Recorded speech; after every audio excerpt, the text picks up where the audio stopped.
Alchemize your energy. Darling, let your spirit be free. Don't give up, keep on pushing through. Now is the nice. Alchemize your energy.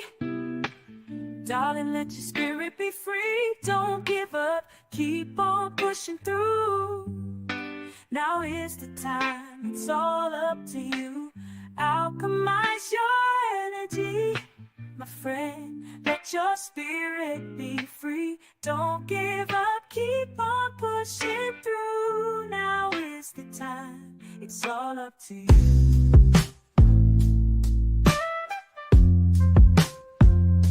No matter the storm, but over tragedy. No matter the storm,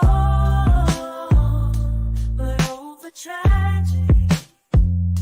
No matter the storm, we will always take flight. Keep on pushing through the darkness of night. There's no limit, let's reach for the sky. Shine so bright, from darkness to light.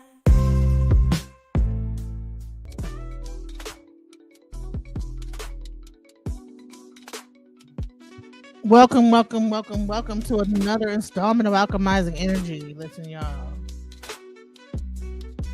It's a lot going on, y'all. It's a lot going on. Listen, Kanye West is crashing all the way out. He is crashing out all over the place. And I'm trying to figure out why. You know what I'm saying? Because I don't understand what's going on with him, but he is over there on Twitter just wilding. Okay? So, in the latest thing that he has done, he decided to say that now he is he's a communist, he's a this, he's a hey, what's up, Jackie? What's up? The Kanye West is wilding, okay? And I'm really not here for it. I'm just like, I don't understand, sir. You I think he finally he's saying he got back up to his billionaire status, but now he just wants to show his behind to everybody. You know what I'm saying? So nice luck. All right, y'all, I'm hitting the wrong buttons. Okay. Sorry, y'all. I'm hitting the wrong button. I'm trying to like remove this overlay. But yeah, he's wilding. So it says here, let me zoom in a little bit because he just, let's see the nonsense going on. All right. Ye, the rapper formerly known as Kanye West, flooded the social media network X with anti-Semitic comments early Friday morning, in a repeat of the spree that cost him his fashion deals and public esteem 2 years ago. In dozens of tweets to his 32 million followers, he praised Hitler, calling himself a Nazi, said anti-Semitism was just some BS Jewish people made up to protect their BS. He also emphasized that he was unrepentant and in control of his faculties. Any Jewish person that does business with me needs to know I'm a Jewish person, and this is completely sober with no Hennessy. He wrote in all caps, adding, "I'm never apologizing for my Jewish comments." Spree was reminiscent of what happened in October 2022. Like, so he has been over on X, and I just happened to look on this thing, and he's going after Dave Chappelle. He's going after everybody. You know what I'm saying? I don't know. Corey Holcomb is funnier than Dave Chappelle. Why do I target Dave Chappelle? Because y'all think he's speaking for black people when he's really a voice for Jewish agenda. So now he's on his Jewish rat. You know, he in every other second he's just posting, tweet, twiddly, tweet.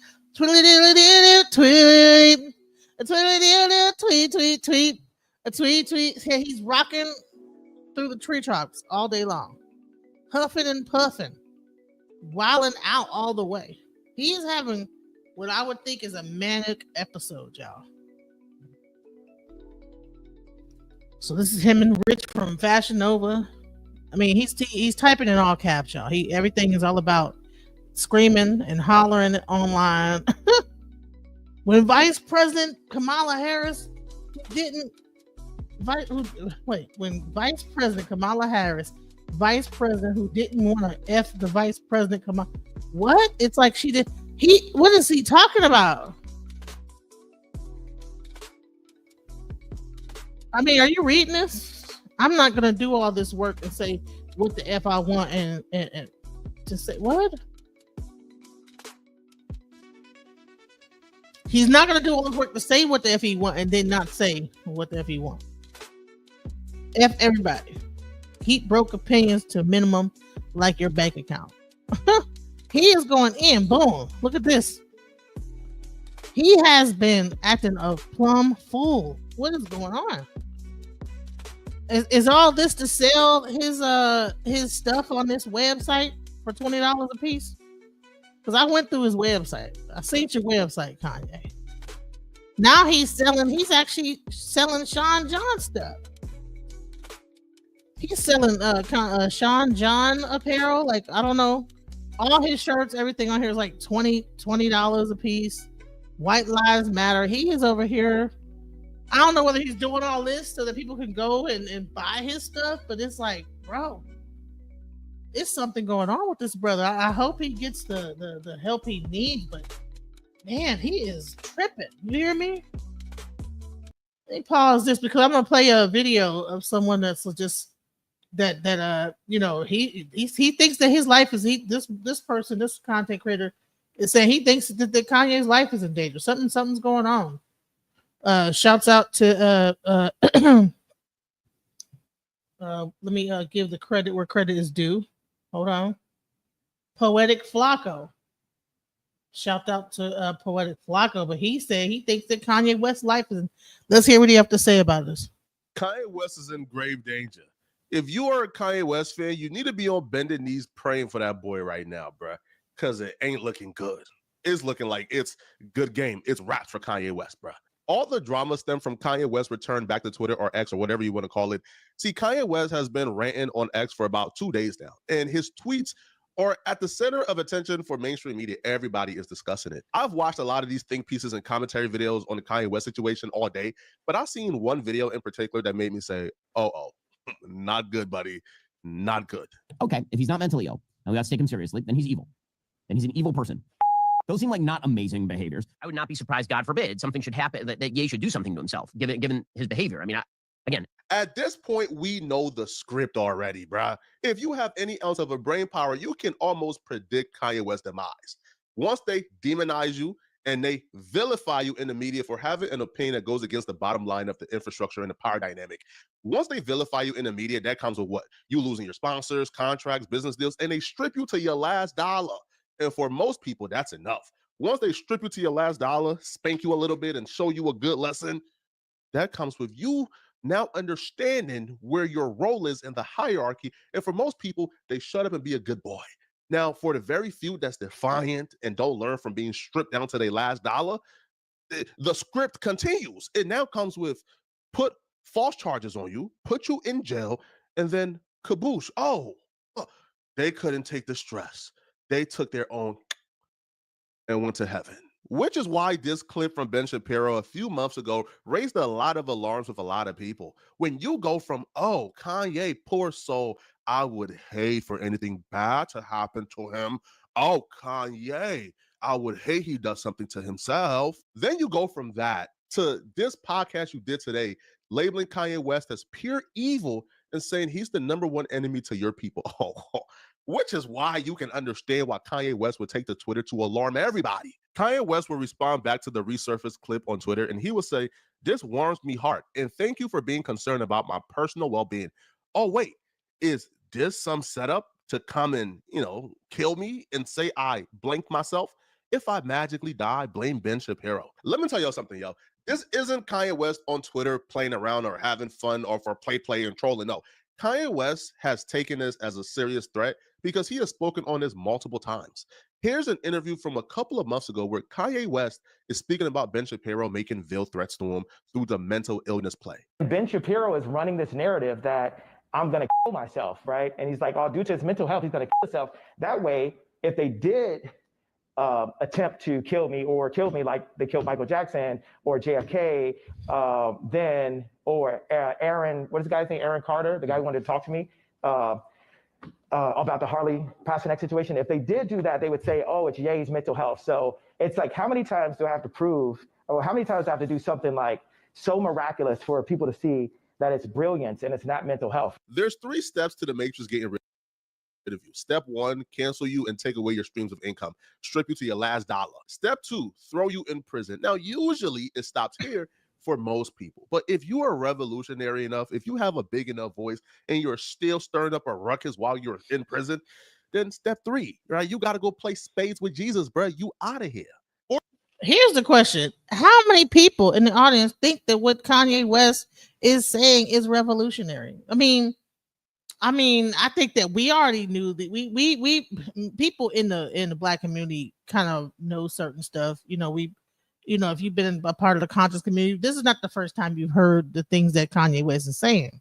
All he's doing is putting this out to the mainstream in front of his 32 million audience, but he is looking like a complete lunatic while he's doing it. So the message is being lost in the delivery. You know what I'm saying?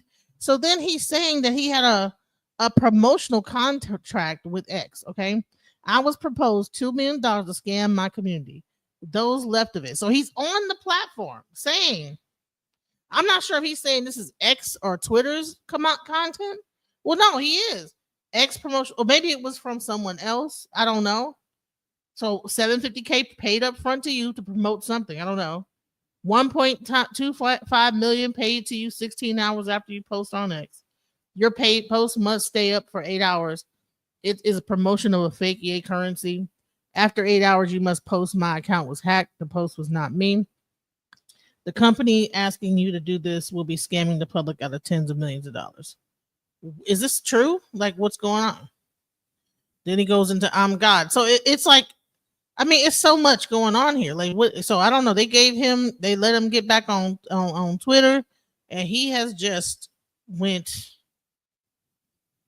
off the chains. He says he used to be woke too. All rappers want my spot. I'll never not know that every rapper living want to be me. Every rapper living wish they was Ye.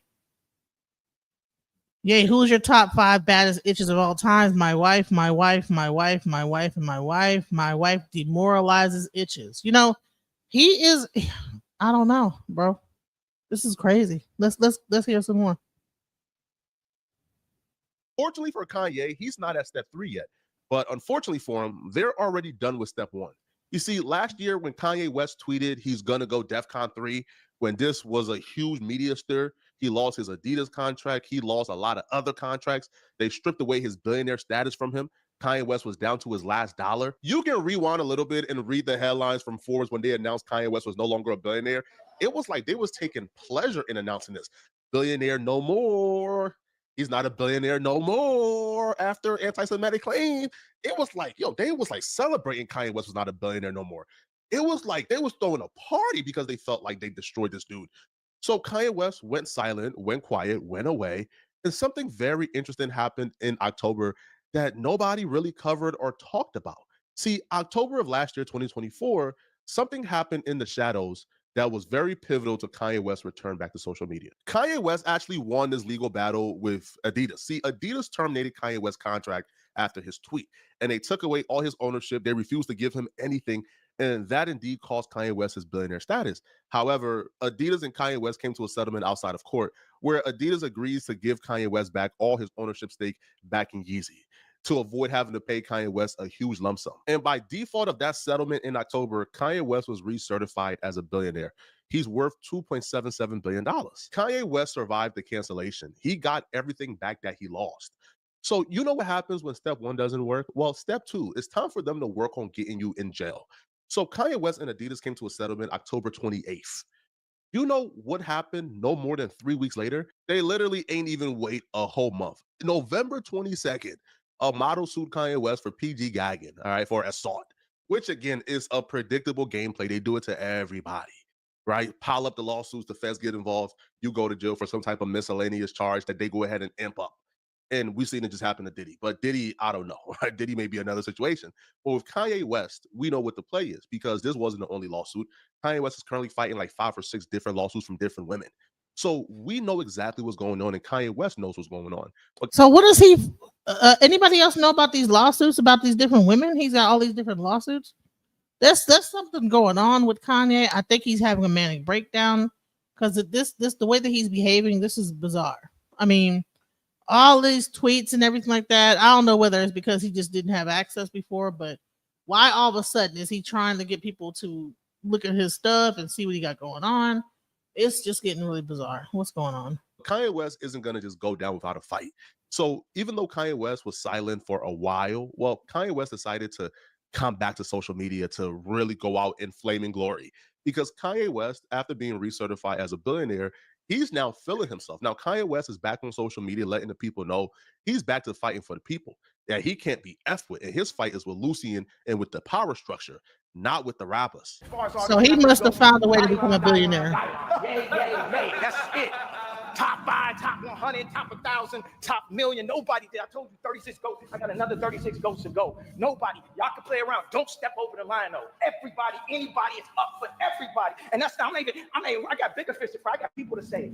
I ain't even on a rap shit. I already beat the rap shit. I ain't beat the money shit. I already beat baddest bitch shit. I already beat the drip. So I'm not even competition. I'm not even competition with Lucian. We competition with the French bake that own 85% of Africa. How about that? While we fighting amongst each other.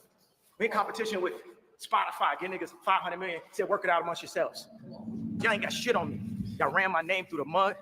Y'all took all that position. You gave the other niggas my position. Coach, ain't nobody king over me. Every summer, there's no king. I'm the king because I'm the only one against y'all. I'm the only one that's gonna go against y'all. That's why. That's why. Now you already know that they've been coming against the black billionaires. Hey, you got Jay-Z. He got a lawsuit coming up. You got Sean P. Diddy Combs, billionaire. He's in prison right now. This is really I don't know why he's choosing right now to do all this with all this heat going on.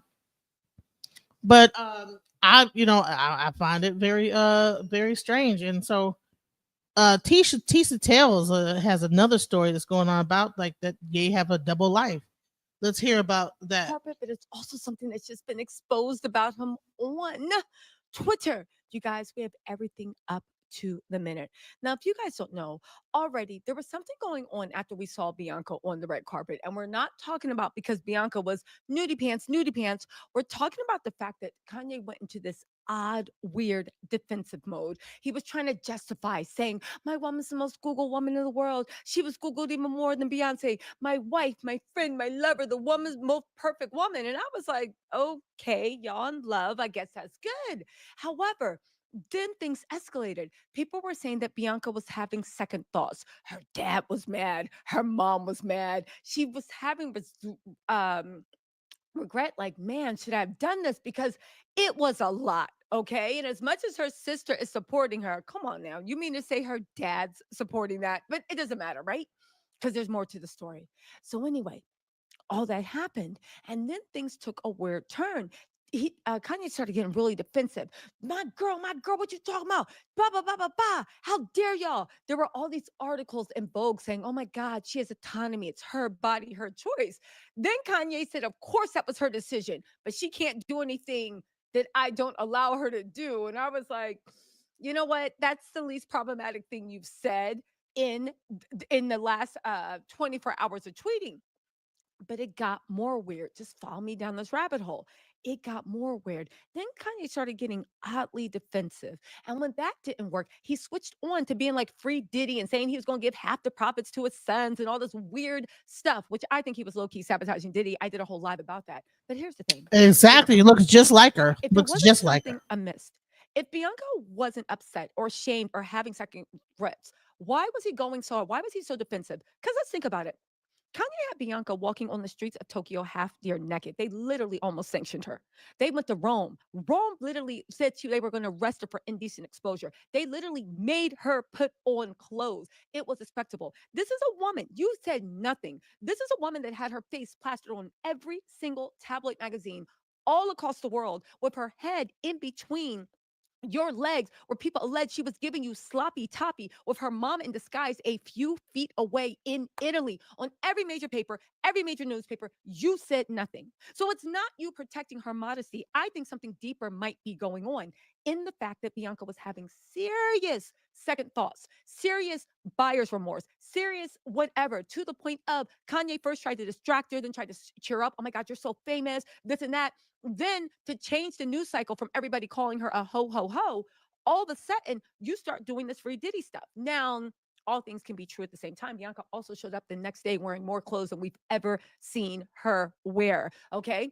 However, and something even bigger was revealed. And they're saying this might be the real reason why Bianca is like, wait, what's going on? I know Amber Rose spoke about this, but I didn't know this was actually really it. So Kanye, because he wasn't getting his way, and even though no matter how much he acted up on TikTok, people were still talking about Bianca and still circulating those nude pictures. Bianca's dad, I'm sure, was still really, really upset, right? What is it about Kanye and these women, these kind of looking Indian women, like and wanting them to be naked all the time and walking around naked, and what is that? You know what I'm saying? And then of course if you have family. Now Chris Jenner probably wouldn't mind it if Kim Kardashian walked out there like that. But I think that now this new wife has regular parents that's probably not in the industry. And so now she's dealing with the backlash of her parents. So let's go. And relatives and anybody else. It was just weird. We live in a world where people wear some sort of things to cover up their nether regions. It doesn't need to be full clothes, but there's always something in every little corner of the hemisphere. Okay, so then that's when Kanye was exposed for his DL activity. How did this happen? Well, Kanye was actually attacking people on Twitter. Here's how it started. I have the tweets, and we're going to read you through each one, and I promise you this is going to be the biggest shocker in the world. Ye said, "Yay, woohoo!" My gay ninja voice got top trending in a couple under 2G2. Go Lakers. Not sure why I said that. Just sounded like some stupid ish to say because I retard. Anyway, Kanye ish, right? Um, Again, he was seemingly delighting in it, but that smile was about to be wiped off his face. So then Louis Pisano, okay, if you guys don't, I'm not going to go through his whole thing. If you guys, his bibliography, if you guys don't know who he is, he's super legit. He is deep in the Parisian fashion circles. And I mean the deep Parisian circles. If you think it's just fashion, yeah, it is, but fashion is a multi-billion-dollar industry. Paris is right there, ground zero. You have to remember that he is there in the middle of everything. So when he says stuff, baby, he is the insider's insider. Go follow him on Twitter. Go Google him yourself. But I'm telling you, he's super legit. Okay. Listen, he said, Lewis responded to Kanye's rant, right? And he said, especially calling any black person that doesn't support Diddy a COO, you know the rest, right? Louis Paisano said, okay, maybe it's time for Kim to file for sole custody of those kids. So then Jay clapped back and said, you saying I should see my kids? And then he called them the F word. Do you even have kids? Are you even a real person? And again, Ye was on a Twitter rant. One of the reasons they say he is so upset right now is because Bianca is not feeling too good about her choices. And she's kind of having remorse at the fact that people are saying that she's controlled by Kanye. People are saying, now, some people say she's not controlled, it's her choice. But we saw on the red carpet where she kind of froze up and was acting unsure. And Kanye was like, go on, make a scene, and encouraged her to go further. And then she kind of froze right when it went down, right? And then she dropped it. And then after that, she was even pulling down an invisible Jess. And I think psychologically, she felt too exposed. So anyway, he was on a rant. And oddly enough, he only was going after Black creators. But you know what? That isn't important because this Black creator put Kanye in his space. So anyway, let's get to the next tweet, okay? So then Lewis responded back, okay, fingers in the A-B. If you don't know the iconic Amber Rose body Kanye West, last time he tried to come for Amber Rose and say Wiz should thank him for his son with Amber Rose, because if he hadn't discovered Amber Rose, Wiz would have never had a baby with her. I know it didn't make any sense. Amber didn't appreciate it, and she went in on Kanye West, okay? Wow. Again, he's called him a finger in the, basically saying UDL, right? So it's weird. So all these billionaires are wilding out right now. They either getting what the guys say. They either going to jail. They're losing their endorsement deals. The next thing is what the other thing. So now he's saying that he's back a millionaire. He has $2.2 million, and so now he's back popping his collar, popping that ish. I don't know where he got it from. I don't know if his buddy Elon Musk gave him 2.2 to so he could be a billionaire, but now he just got 2.2 and he is just like just out here wilding. So let's go let's listen some more. Like I don't know. So now they're saying that he's gay now. So let's go. Lewis said, Lewis wasn't done. He said, Kanye tweeting at me, are you real? Yes. He said, I'm a very real person who knows very real things about the very real after party you attended in Paris in October 2012 after we left Chez Regimes. And no, I'm not reading that in a Parisian accent because as soon as Parisians can, please, you respect my American accent, I'll respect yours, but it's not over. Okay. He said, so then Diminish said, you are trying to have a black man's kids taken away from him because he tweeted an offensive joke. And Lewis, being funny, said, the faster the better, but it's not over. Okay, that was just ground one. And you know what? I'm sick of people saying you're trying. I'm wondering why he wants to go after them so hard right now. Like, what is it about that? You know, what is really going on with this? I mean, can't you just be a billionaire and then do something in your community? Why instead of him doing something and making something happen, he wants to run his mouth. To me, if I was a billionaire, I wouldn't just be on social media running my freaking D suckers. You know what I'm saying? I would take my 2 billion and I would enact some change, do something. You become a billionaire and now you just want to run off at the mouth. That's crazy to me. Okay, you got 2.2 billion. So all right, take your social media and do something with it then. Say, okay, I'm setting up a program or doing XYZ, but instead he wants to, I don't know why he wants to. I think that he's having some kind of a manic episode. I don't know what's going on. Trying to have a black man's kids taken care of. Like, stop it. Stop it. The fact that y'all still trying to act like Kanye been telling y'all he more powerful, nobody can cancel him. Stop it. Stop it. Anyway, let's keep going. Then, oh, there's more, right? Attorney Ariane White said, I can't believe Wendy Williams is fighting a conservatorship and Kanye is out roaming in the street in the free world. Neither of them should be in a conservatorship. But I thought that was very funny. But let's get to the main event. Exactly, Jack. Lewis said, like that man is calling people gay and the F word, like he wasn't having people invite boys back to his apartment in the 6th Armin, now, I guess that's some neighborhood, after the Fashion Week parties. Sir. And you know, that's when I tapped in. I said, Lewis, please go on. You have the floor. Shh, everybody. Lewis is talking. Lewis is talking. And I was sitting there watching that tweet like, Lewis, you got the floor. Tell us more. Tell us more. So somebody said, when was the exact moment LGBTQ went from it's wrong to put people out on blast to you owe it to us to tell us your sexuality and I will put it on you as a gotcha. Lewis said it was when the pot decided to call it the color black. Again, you calling somebody the F word, you saying this, you saying that as a way to disrespect them, but maybe it's all self-hate. Let's keep going because here is the biggest gotcha moment. And Kanye has been silent, right? They said that he said Gosha Rubinski announces his departure from Yeezy amidst Ye's unhinged rap. Again, let's get into this. He said that first that Kanye was inviting boys back to his little place on the 6th, okay? Then he said, Gosha Rubinski announces his departure from Yeezy amidst Ye's unhinged rants. They said, our partnership with Yeezy has reached its conclusion. The December drop was the last for me. I'm deeply grateful to Ye and the entire Yeezy team for the memorable experience, one that will always stay with me. As I mentioned before, okay, who cares? We're going to move back. We're going to move past this, Gosha, because let me get to this right thing. Again, that man is calling people gay and the F word, okay?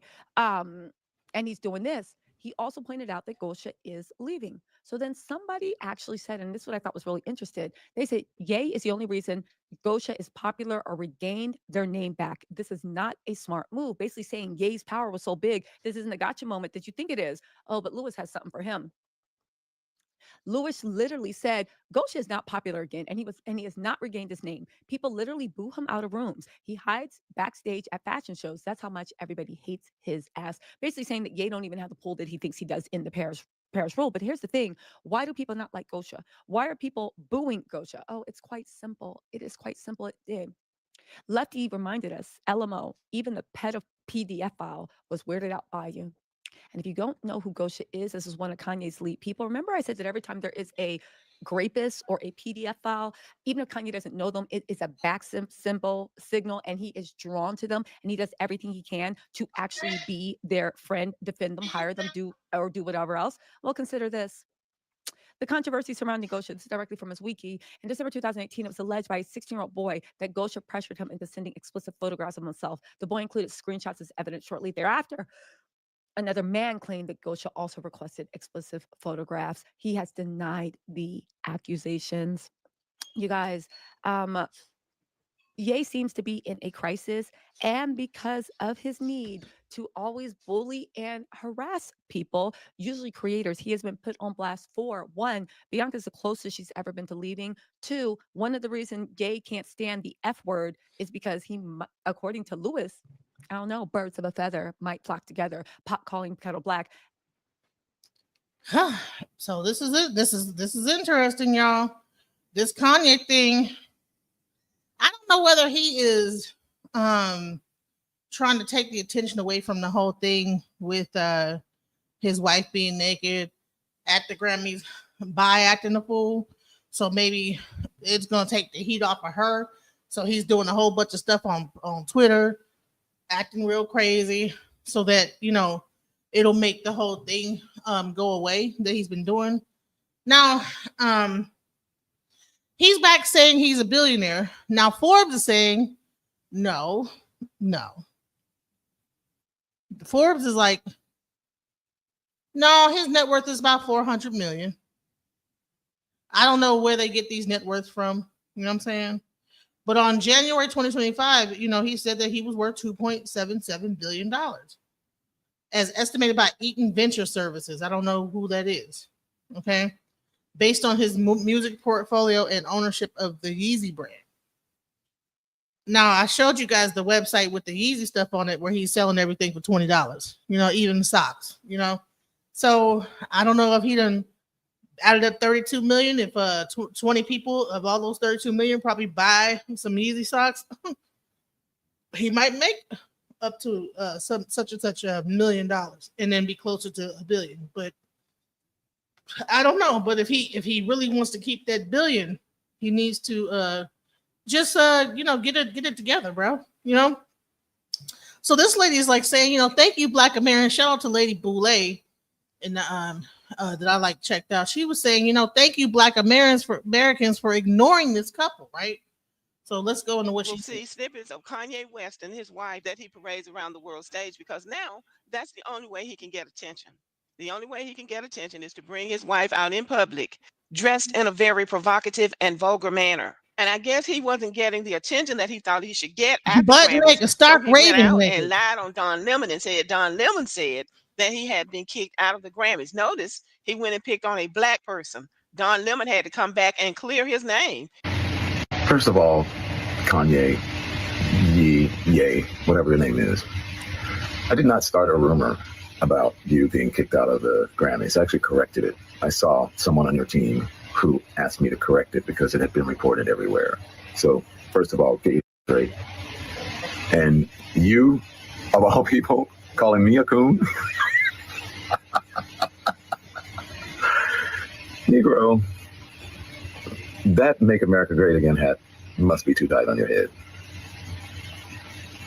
And there were two reasons, I guess, why people might say they were kicked out. Because number one, according to the people who saw them on the red carpet, she had on that full length fur coat. But they say that she was naked underneath, and he took the coat off and showed off all of her, attributes. And another reason some said was that he wasn't invited to the Grammys. Now, I don't know if everybody who's a recording star gets invited to the Grammys or not, because there are people sitting up in there who've never made a record or never cleared up that she was not naked. As you can see, she is wearing some kind of I would say stocking. You know how strippers wear those kind of stocking dresses or whatever? That's what she's wearing. Now, this is what I find interesting, right? Now, when Sierra wore something similar, now he's married to her, right? When Sierra wore something similar with her tatas out, they were calling whatever his name is, her husband was all kind of simps, and you need to be getting your control of your wife, and how could you let her do this and do that and blah blah blah. But then he does it with this lady, and everybody's like no big deal. You know what I'm saying?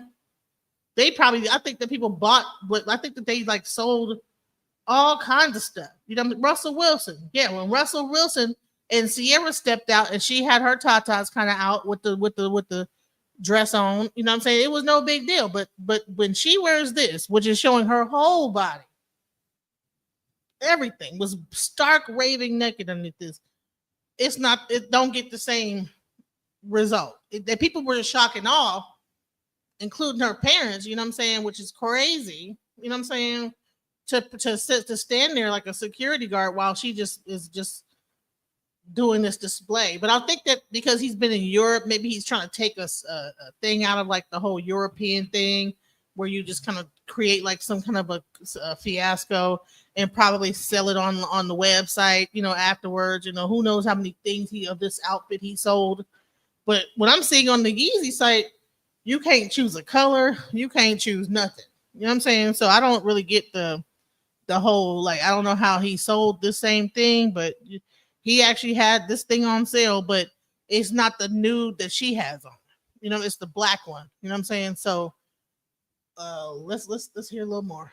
But it's crazy. Ever made a record anybody ever listened to, like Cynthia or Revo. But nevertheless, he tried to pick a fight with Don Lemon, again, a black man, for attention. He's not picking a fight with white folks. He's out here picking a fight with black people. And so, because I guess he didn't get the traction that he thought he was going to get, he put this on Twitter.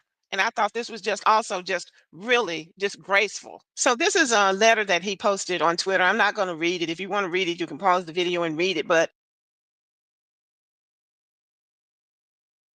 I have dominion over my wife. This ain't no woke as feminist shit. She's with a billionaire. Why would she listen to any of you dumb broke bitchs? People say the red carpet look was her decision. Yes, I don't make her do nothing she doesn't want to do, but she definitely wouldn't have been able to do it without my approval. You stupid woke pawns. I have no respect or empathy for anyone living because no one living can F with me, but I do love some people and give them favor. Oh my God. The deliriums of grandeur, How a nigga pay for everything and let his B run him. All you broke using mother effers, shut the F up already. This nigga worked for me, said he was uncomfortable with my wife's Grammy look. Fired and blocked.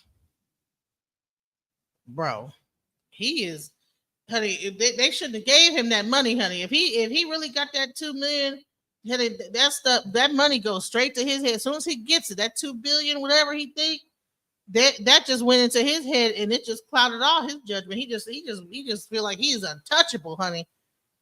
I can tell by the look she has on her face. She always looks like she's forced to dress like that. You know what I'm saying? And he probably like I'm a billionaire. Who knows what he be saying? You look, I'm a billionaire. I know what I'm talking about. I'm about to sell these, whatever. Who knows, child? He's using a lot of derogatory language, talking about having dominion over his wife and saying that people criticize the way she looked on the red carpet, which they really should have, and then throwing the N word around, showing his disdain for black people. So if he has a mental disorder or something where he needs psychological attention, he will never get it because his arrogance won't let him. But the good news is that black Americans are starting to really ignore Kanye West because what little talent he had, he destroyed, offending people for no reason, going out here talking about people and offending people. When people give you a chance to do something that you really want to do, you have to work within the parameters of what those people have given you the right to do. If you want to go out and do your own thing, go out and do your own thing. The problem with him is that he's depending on these white people for money, but he wants to talk trash about them. And so, he crossed the wrong people and they shut him down. So he can't even get a record released. He can't do anything but pull these little stunts that he's pulling now with this woman. And he's clear on what he's doing. He's taking the white woman, the white man's pride and joy, and humiliating her in public. And she's allowing him to do it. So they're in it together. But the takeaway from this is that Black Americans seem to be showing signs of growth, that gradually we are weaning ourselves off this obsession with celebrity because now it has just got to be a display in frivolity. Black celebrities used to be a little bit more serious. They used to take their role as Black Americans seriously for the most part. But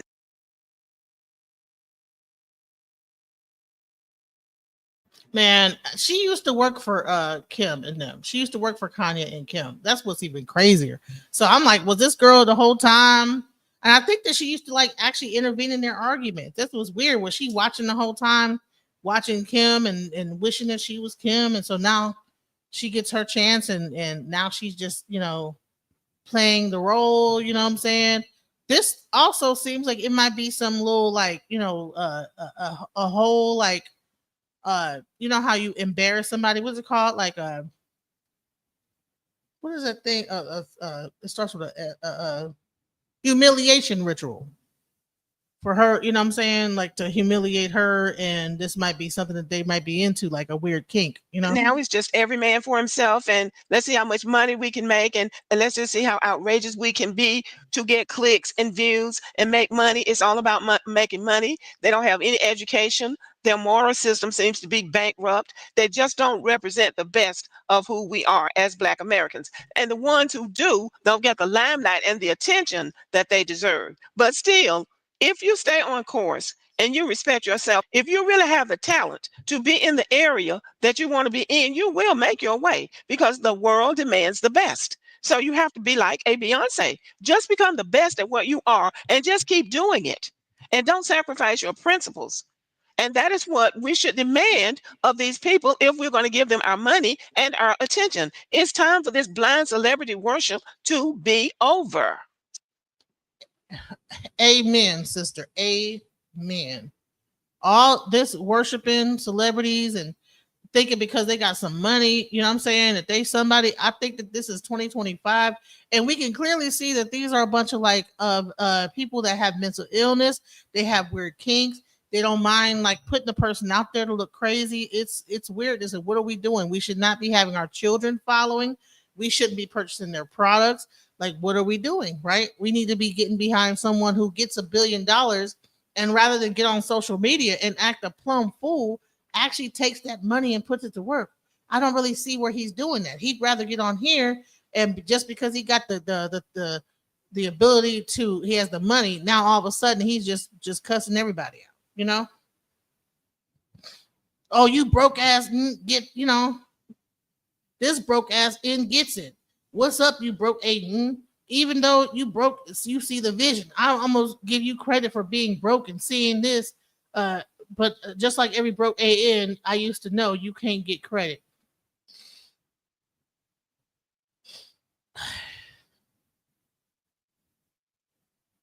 He's got no big deal, no deals, no contract. He's still a billionaire, so he feels invincible. You understand what I'm saying? Whoever this Jasper person is. And because he got $1 billion, everybody's broke now. Even though if that person might be a millionaire, they broke to him. It's interesting how this whole thing is showing up. So enough about Kanye. I want to also get into this whole like new law that came out in Ivory Coast with the pageant stuff. I'm really into the pageant. My daughters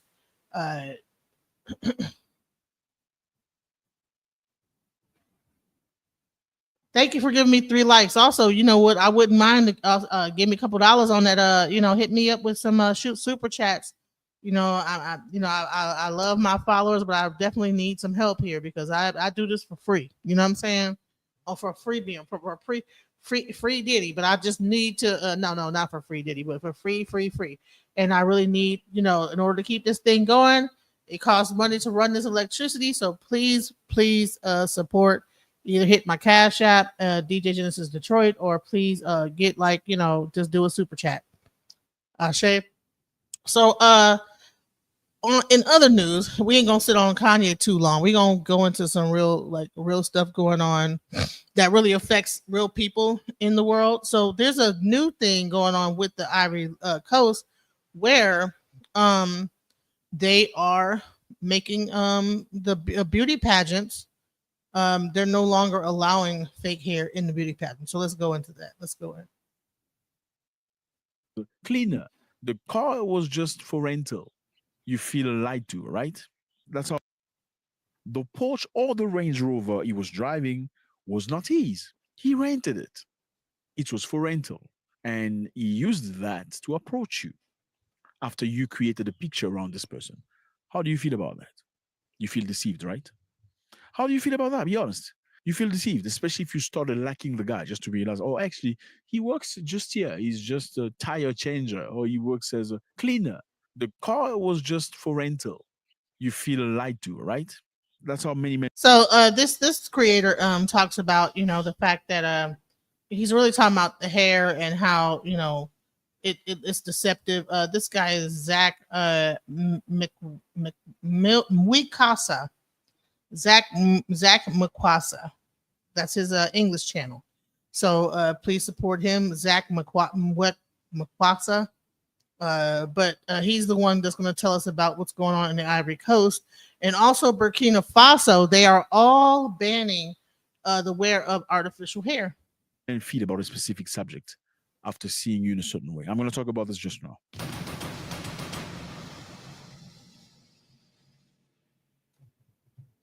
Ivory Coast have come up with something brand new. Okay, the competition of Miss Côte d'Ivoire has changed. And in order to be candidate, you must appear with natural hair. No more fake hair, none of that. They say they can come braided, they can come with short hair. If they have no hair, they can come shaved. Concernant les innovations de cette année, nous avons mis l'accent sur la taille d'abord, qui va passer à 1,67 m pieds nus. La deuxième innovation de taille, c'est que pour les présélections cette année, toutes les candidats devront venir avec les cheveux naturels. On ne veut plus de tissage, on ne veut plus de perruques. This changes comes from the fact that we are often questioned about the fact that locks, wigs, and addition do not come from Ivorian culture and African culture, explains Victor Yapobi, president of Miss Côte d'Ivoire. So Miss Côte d'Ivoire, the beauty pageants competition. Yes, Africa is on the come up, y'all. They did. I think it is in Burkina Faso. They just released a new electric car that does not need to be charged at a charging station. I don't know where they're going to, and it could also power your house. And I'm going to look for that video. If you know that video, don't mind. Listen, this is an open panel. If you want to come up and show that and could give me the link to it, I would love to have you come up and talk about that. So let's finish looking at this petition. I say from now on, all candidates must come natural. No more fake hair, no more wigs, none of that. None of all that. You come with your natural hair. If you have no hair, you can come shaved, or you can braid your hair, or any of that, because people are tired of fakery. What is fakery? Fakery is taking somebody else's identity. And look, a clown can take somebody else's identity temporarily. The problem with our community is that has become your identity. You have switched from who you truly are to what you imagine yourself being, which is not a reflection of who you are. How do you feel about that? And I know a lot of people will say here, yeah, we have the rights. I can choose whatever I want to be. I can choose whatever hair I want to put on my skull. It's none of your business. It's my money. I get that. But there's a point that you need to get to. It's not just about hair. It's not just an hair extension. There is a story to that. Yes, there's history embedded in that situation. There are specific reasons why today you feel like in order for you to look nice or to look acceptable, you need to wear fake hair. I mean, it's okay to wear it when it's sunny or whatever, but when it becomes a problem for you to get out of the house because you have not worn a wig or a fake hair, that shows something psychological. It means you do not appreciate yourself. You think you're ugly without your fake hair. You think you are inadequate. You do not fit the beauty standards of everybody else. We're going to try to go back into history to understand where this complex came from, because this, trust me, is psychological. Now, many years ago, fellas, many Africans were taken from the continent by force by the colonizers. They were taken to the islands, taken to the Caribbean, taken to Brazil to go work in cotton and sugarcane fields. The goal was, let's take these black people because they look strong. They can go work on the field, so we don't have to kill ourselves. They will do all the hard work on our behalf and make us rich. So many black people in millions were taken all the way to America to work in various countries today. But at the time, as soon as they got there, they sold those Africans. Many were stolen, many family divided because the child had to go to the left and the mother goes to the right. And as we can all imagine, it was very dramatic. Now, as time went by, white people started sleeping with some of the slaves. I believe because some of them were curious to see how do they feel. I have a wife, but let me force myself on this one and see how it feels, perhaps. And because I have the power, she has nothing to say. It's happened that way. sell as much slaves as possible to make a business. The business for many of these people was about selling slaves, so the slave can work in the field. As they were selling slaves at a very cheap price, they started selling the mixed race slaves as well. As time goes, you start building that narrative, seeing how all over the place because of these women. In 1786, the governor of New Orleans passed a law designed to stifle self-expression. It was called the Tignon Law, and this law forced black women to put a wrap on their hair. So black women had to wrap their hair and not come out like this. You were not allowed anymore to have your hair flying in the air in the middle of people. You have to put a wrap on your hair before you come out. This clearly was another form of oppression. However, what did they do? They tried to find another way to beat that. Instead of crying over the situation of wrapping their hair, black women adopted beautiful scarves, tied it in complicated manner, beginning a distinctive fashion trend that became popular across the globe. So then these black women, instead of crying over what has happened to them, they created a style with scarves, colorful scarves, looking beautiful. So from being free, being able to use animal grease to do your hair, to being told you cannot walk around with your hair open because you're attracting many of our men. This is unacceptable. They then created a trend, wrapping their hair with fancy and colorful wraps, looking beautiful. In 1865, after the end of slavery, C.J. Walker came up with a product for hair to make black women happier. This was a natural product to soften your hair. C.J. Walker was a great businesswoman, very, very intelligent. She helped the black community. And in 1875, Garrett Morgan, an American inventor and businessman, came up with another product for hair, and it was very popular. So Garrett Morgan is also the guy that came up with the three-way stoplight, the traffic light. He created it. And in the 1960s, they took that product from Garrett Morgan and gave it to George Johnson. Then he completely transformed this product from being a natural hair softener to a chemical hair softener. They wanted to industrialize this. You know, I don't know if you've seen this before. You see many black women have no hair here. Have you seen that? They have hair here, but the hair here is gone. They don't have. In many places. What's the reason to that? It's because of the chemical hair softener. The goal was very simple. Do you think somebody that enslaved your ancestors will create something to make you look nice for your benefit with no consequences? It's not possible. That's why many black women's hair here are absent. You need to understand that God. You know what he's talking about how the edges are gone, right? And it's also because they're using a lot of chemicals that also cause infertility. See, when these companies get their money and they sell out and they get mass produced, then all things go out the window as far as natural aspects, you know. Now, when Madam C.J. Walker made her chemical compound with her thing that would straighten the hair, I think it was made mainly with lye.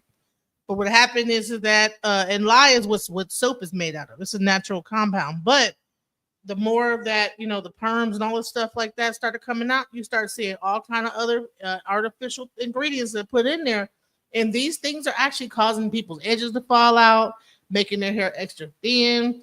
Also, on top of that, causing infertility. So here's the thing. Like, if this woman has these chemicals in her body and you're having sex with her, what do you think is happening? A lot of those chemicals are transferring.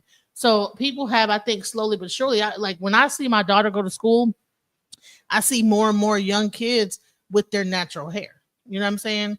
However, you still see that a few of them wigs and everything, and all them wigs, they're rubbing up against your all your edges and everything like that. And next thing you know, you're up here bald head. You know what I'm saying? In the front. And all this stuff is really to attacking our natural beauty, attacking our beauty. My daughter has a very beautiful head full of afro hair. You know what I'm saying? I let her wear her afro. At first, I was brainwashed too. Like, hey, you got to do something with your hair. At least comb it out. But you know what? She loves her afro. And I let her go ahead and rock it at school. She's been doing this since she was in the 7th grade. Created you perfect. God knew exactly what he was doing. Your natural hair is very important.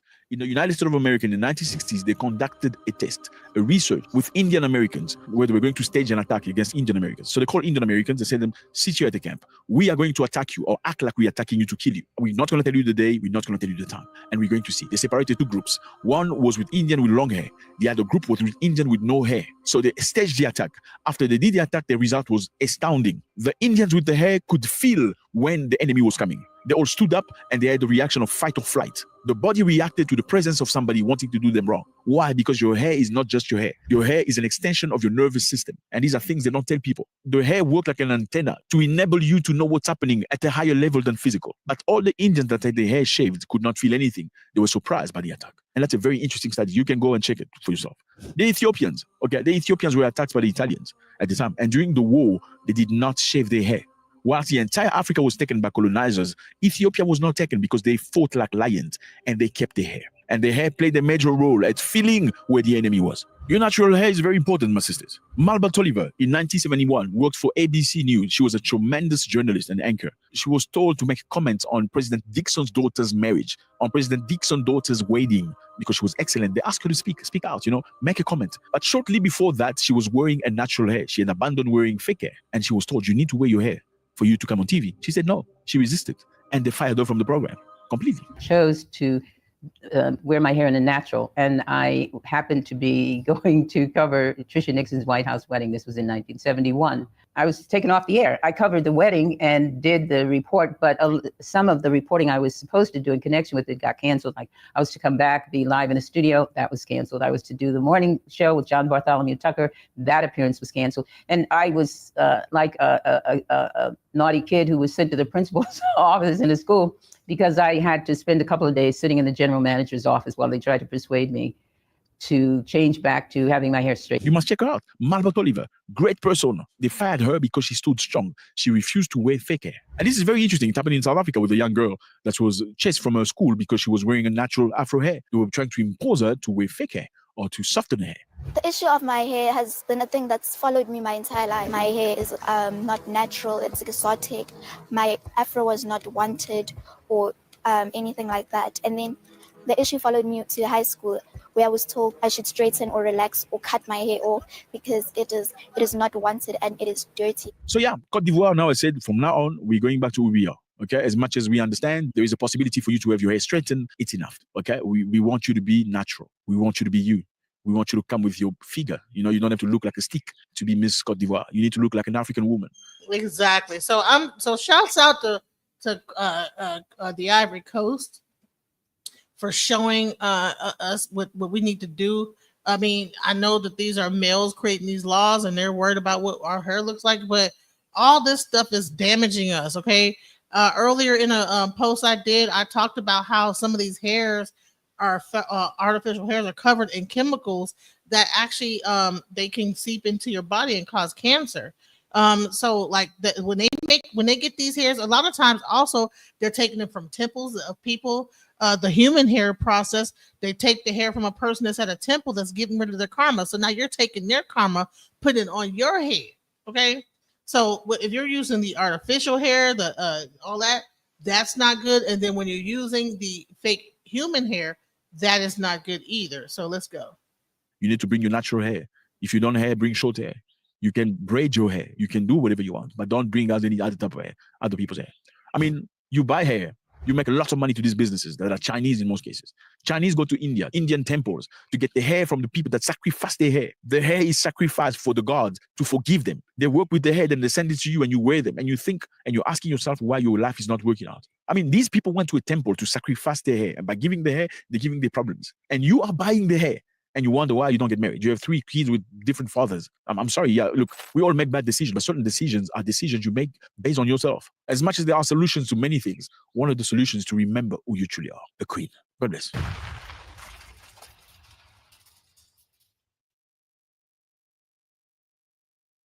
When it comes to the slavery, when your wig is shackled by a wig on top of another wig, you need to understand this goes beyond. Look at my queen. Look at my queen. Look at my goddess. Shackled by the pains of colonial times. Hey y'all, welcome back to my channel. If this is your first time seeing my face. It gets quite ridiculous, as you can see. Okay. This lady had a wig on top of a wig. Okay.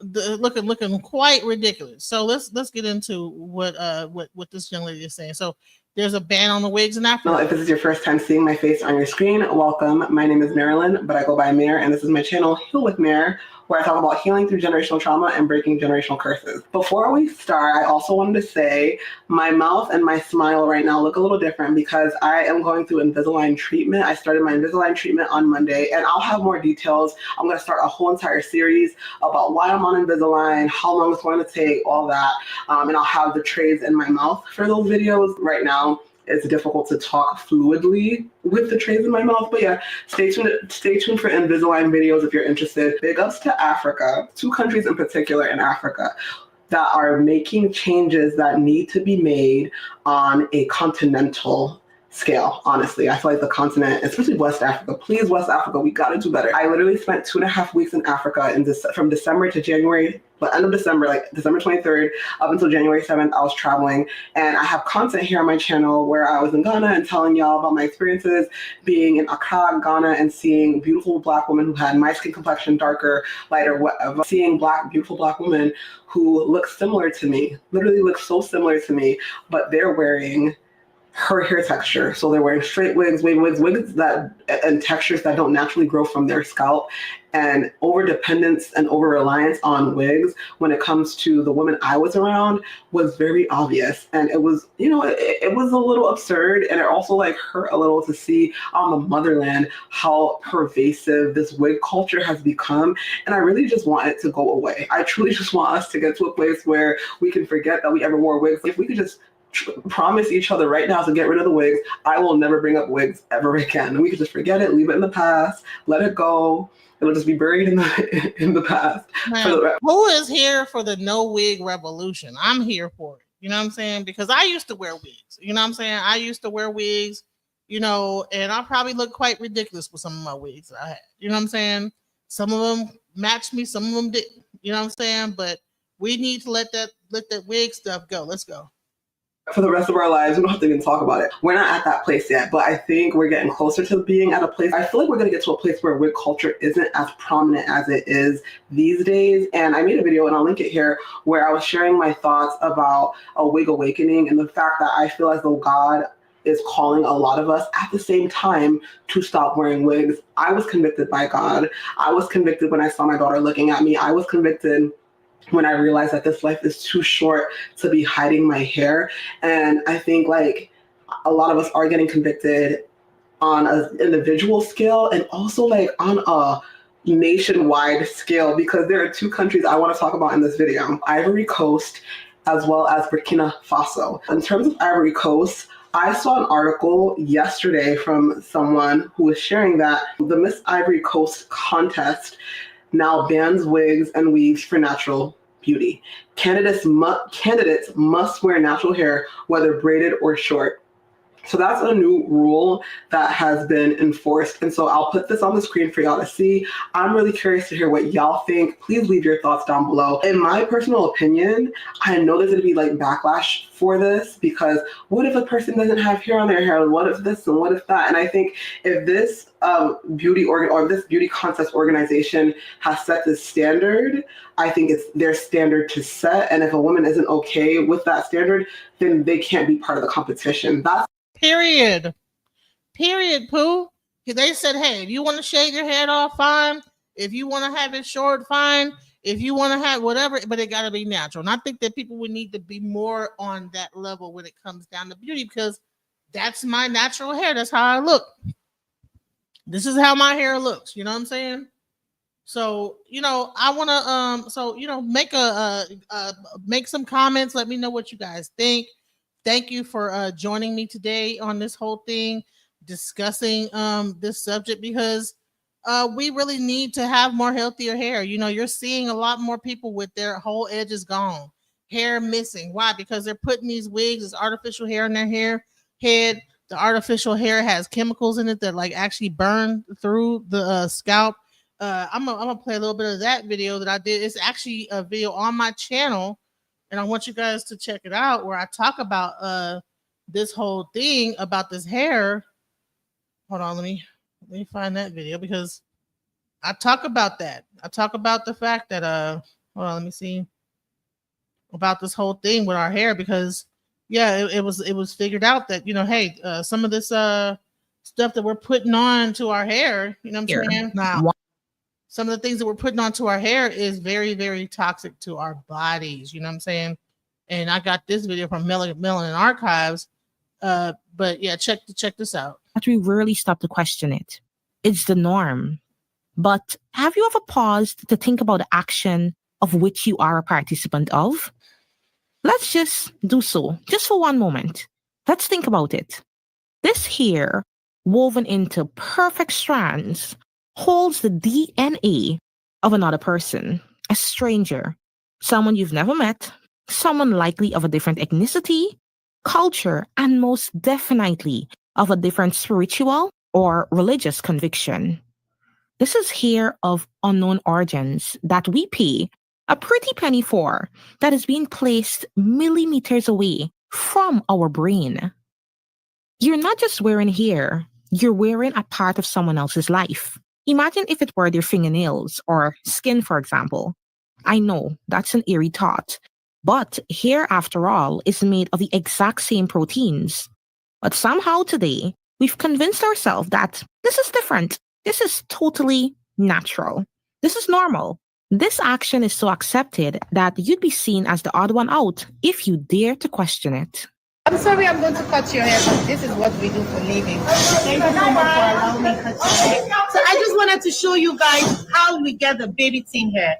It's gotten from a real Vietnamese hair, and we're just going to do the cutting. This is a Vietnamese child. This is crazy that we're actually putting this into our head. That people, I don't put that in my head. I have a whole fro out here, and I wear my hair covered up. I'd rather wear a head wrap than put someone else's hair on my head. You know what I'm saying? And that's probably why I'm not getting that many jobs, because I've been stopped wearing wigs. But if you know me, like from back in the day, I used to wear wigs and stuff like that. But, after I got initiated, I understood how the importance of the head and how putting things close to your head, even like dyeing your hair, could be a detriment. So I had to take permission from them to do the cutting because I want to prove to you guys that we sell raw donor, and that's raw donor. We are in the factory and we will take you around. So we'll start the process. All right. Okay. Hold on. I think I have to do that. Oh my gosh! We made it! Finally, we have a single donor raw baby ting hair. Bro, her screaming while she's cutting it like that is wild. That is crazy too. That's another energy transfer that people don't even realize right there. She's cutting her hair off and she's just, oh my God, like, what are we doing here? You're cutting her hair off and like just to give it to someone else and put it in the wig. And you're so excited about that. She must be a real well-known person in Africa or Jamaica or wherever she's from. And she's just cutting her hair off and about to put it into a wig, and like, this is where we get it from, and this is a child here. But hey, it didn't start with us. Exactly. Created more than 5,000 years ago, this is the prototype, worn by some of the most influential and powerful women of the ancient world. These wigs were so valuable that the strands that made them were oftentimes traded for gold. But we'll get back to that momentarily. Now let's jump to the early 2000s. Wigs were everywhere, relatively inexpensive, and were largely made of synthetic material. They were stiff, with obvious parts and visible seams, and had a general unnatural look. The evolution, almost non-existent. It was clear. Now, one look at now hold on now. Some of those things that she showed was actually like people with weaves in their hair. They were using the tracks and then create the hairdo with the track. Like let's get the difference between weave and wig, but that's what was going. That's even worse. That means you're putting glue and you're putting the track onto your head of somebody else's hair, which is even probably worse. You knew it. She's wearing a wig. Fast forward less than 20 years later, and everything changed. Today's lace front wigs are, I would say, just a bit short of sorcery, creating an eerie illusion of hair growing right from the scalp. Flawless, undetectable, it definitely costs a pretty penny for that premium quality. They have refined the game. But what was the trade-off? There is, after all, always a trade-off. What I uncovered shifted my perspective completely, and it may also change yours, questioning everything you thought you knew about hair. Shalom, it's Jay, and welcome to Melanin Archives. If the content shared on this channel is anything that you identify with or you find helpful, please be sure to subscribe, join the tribe, because this is what we're about. Now, today we're looking at a lace frontal wig, and it's a lot. So we're going to start off with some definitions. Hair, a characteristic feature of mammals, is a protein filament that grows from follicles found in the dermis. It is composed mainly of keratin, a fibrous structural protein. In humans, hair is not only functional, providing protection and regulating body temperature, but it also carries significant cultural, social, and aesthetic value. Beyond its physical properties, hair holds a deeper meaning for many that transcends the mere appearance and functionality. Hair is seen as an extension of the nervous system, functioning as refined antennas that receive and transmit spiritual energy and information from the ether. Let's get into that. So you mean to tell me that we have our own antennas on our head that we're covering up with someone else's dead energy, right? Because that hair is dead after they sew it into, once you cut it from the root, it's dead. So we're taking dead energy and put it onto our head, and we are wondering why we're going through what we're going through right now, right? All this calamity, all this stuff. And then to understand the spiritual aspect of why they're even doing it to begin with, right? So to like release their karma, right?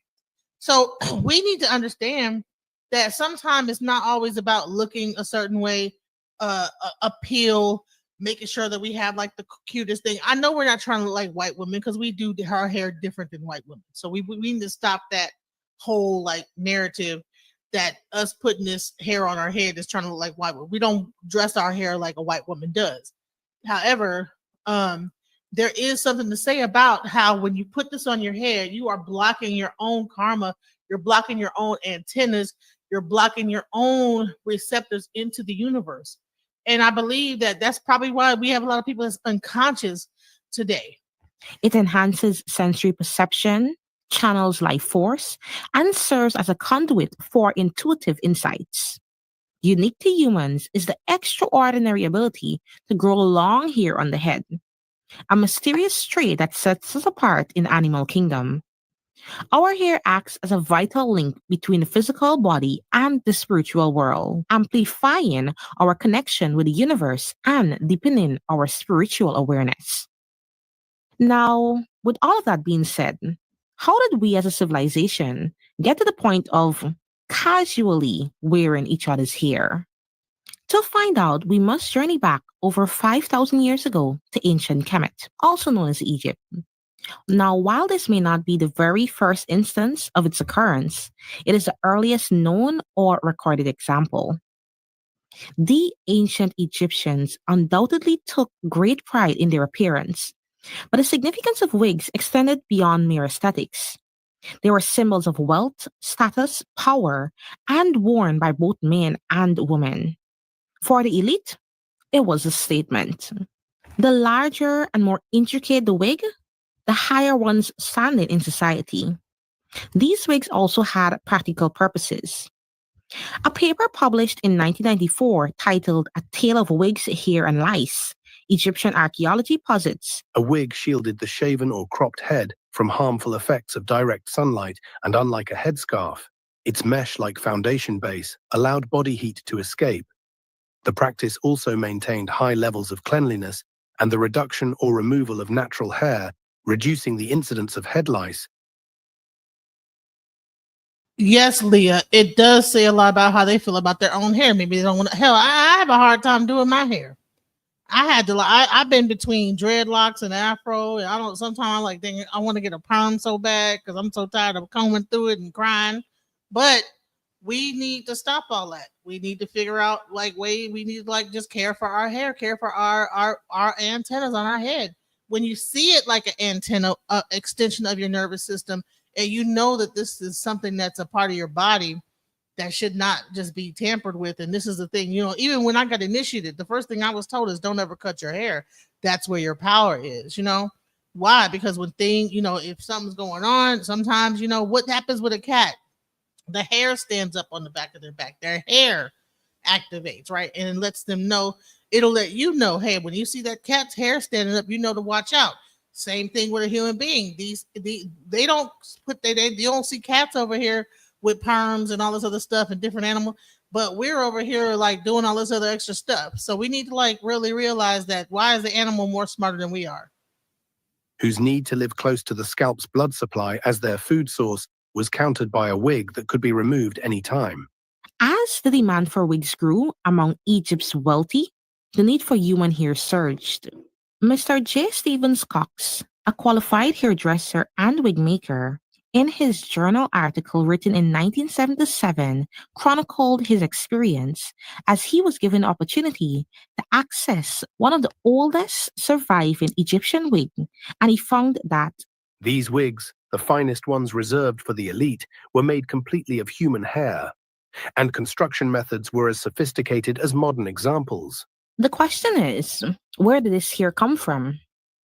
In Egypt's complex barter economy, hair became a highly valuable commodity. It was often traded alongside gold, precious stones, and incense, according to F. L. Griffith in an article titled The Ancient History of Hair Trade and Commerce. The lower class, those seeking to exchange hair for goods, were the ones who parted with their locks. For some, this became a currency of survival. Skilled wig makers then transformed this hair into lavish creations. But were they bald underneath that head? You know what I'm saying? What they're telling me, what I'm seeing is that underneath that wig, they were completely bald because of lice. Now, I don't know what kind of hair they had in ancient Egypt, but the common thing that they say with black people is we don't get lice. So I don't know. So does that like actually discount the whole thing of like us being that's another story right there. But so I'm not sure if because there was lack of water in that region that lice could come into play, you know what I'm saying, in the hair.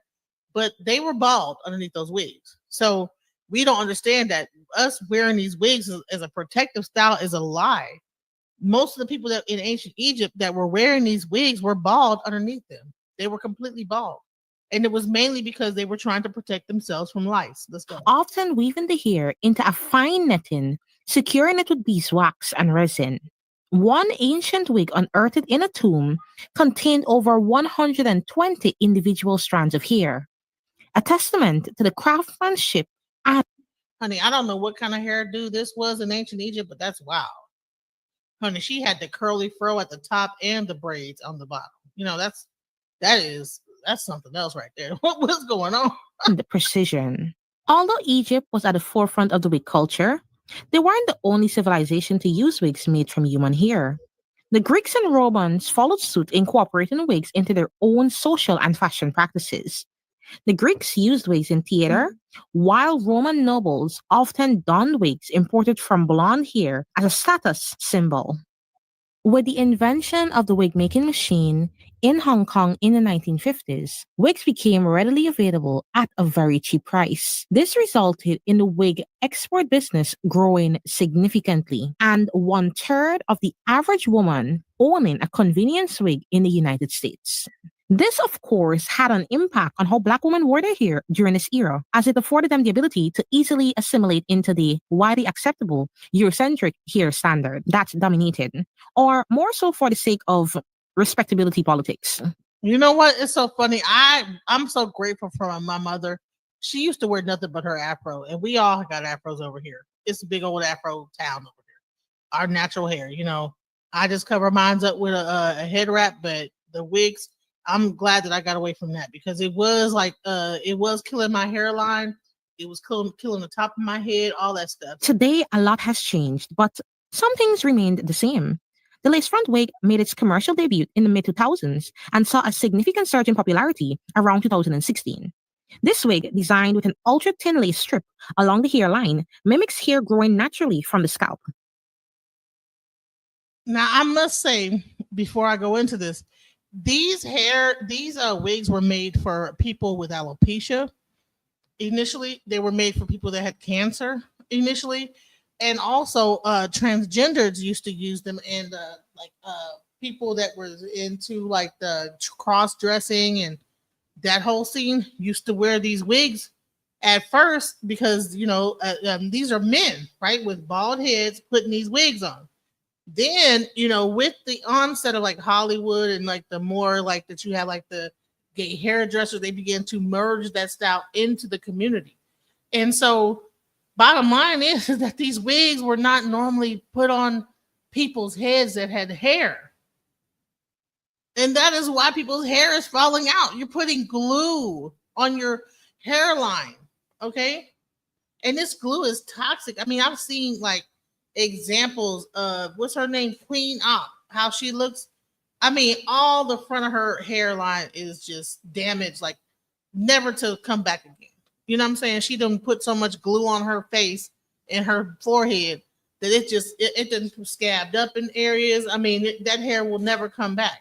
And she's a beautiful girl. She's crazy as heck. But just to see how she looks, what I'm saying, without that wig on, it's frightening. And how a lot of people look when they putting all that glue on their head and that glue seeps into your scalp. First of all, your head, all that that skin is your skull is right there. It's only a thin layer of skin and then the skull. Okay, you got arteries in your head. Your brain is underneath the skull. So what do you think is happening? You're absorbing whatever chemicals that you're putting on, the glue, whatever chemicals that they're using to make these hair, and it's all going to absorb into your system, into your brain, into your blood system. Each strand carefully tied to the lace, allowing for a seamless, undetectable hairline.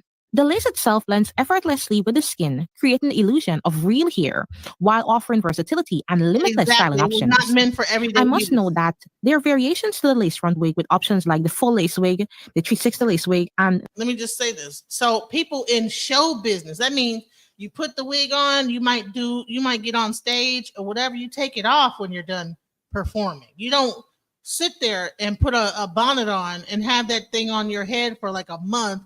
Meanwhile, edges and everything gone when you finally pull that thing up off your head. You know what I'm saying?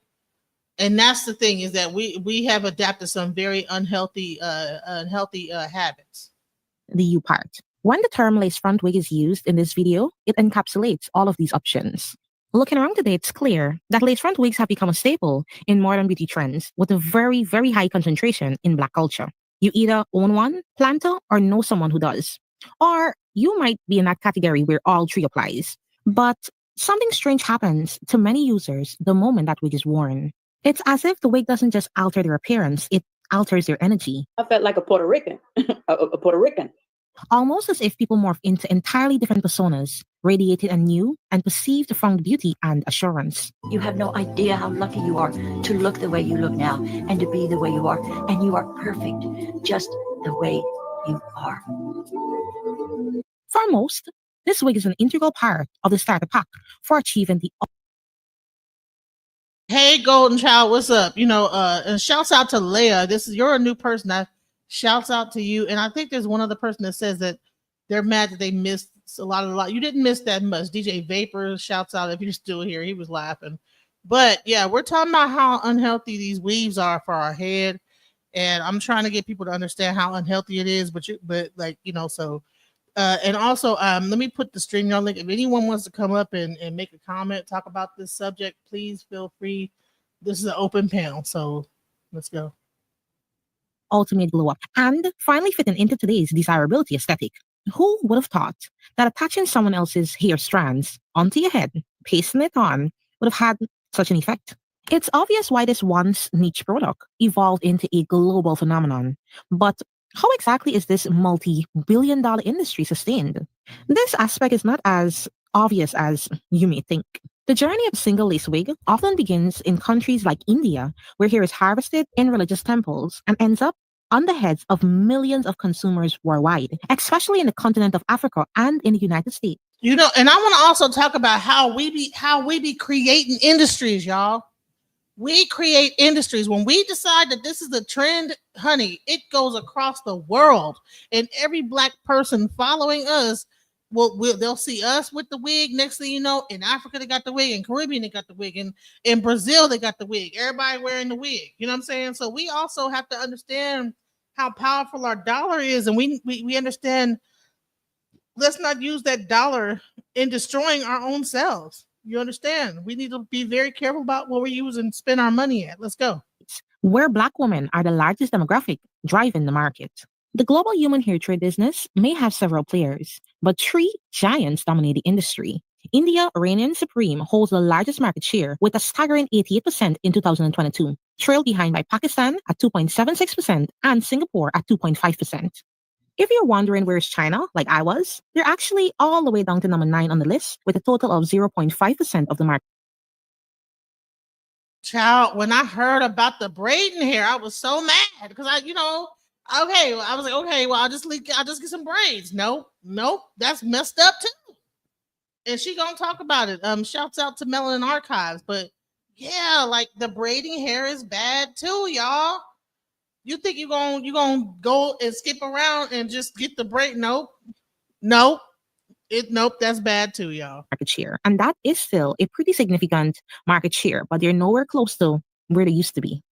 All in all, these figures suggest that most of the lace front wigs that are available today commercially on the market is probably from here, that is sourced from India. So let's go to India.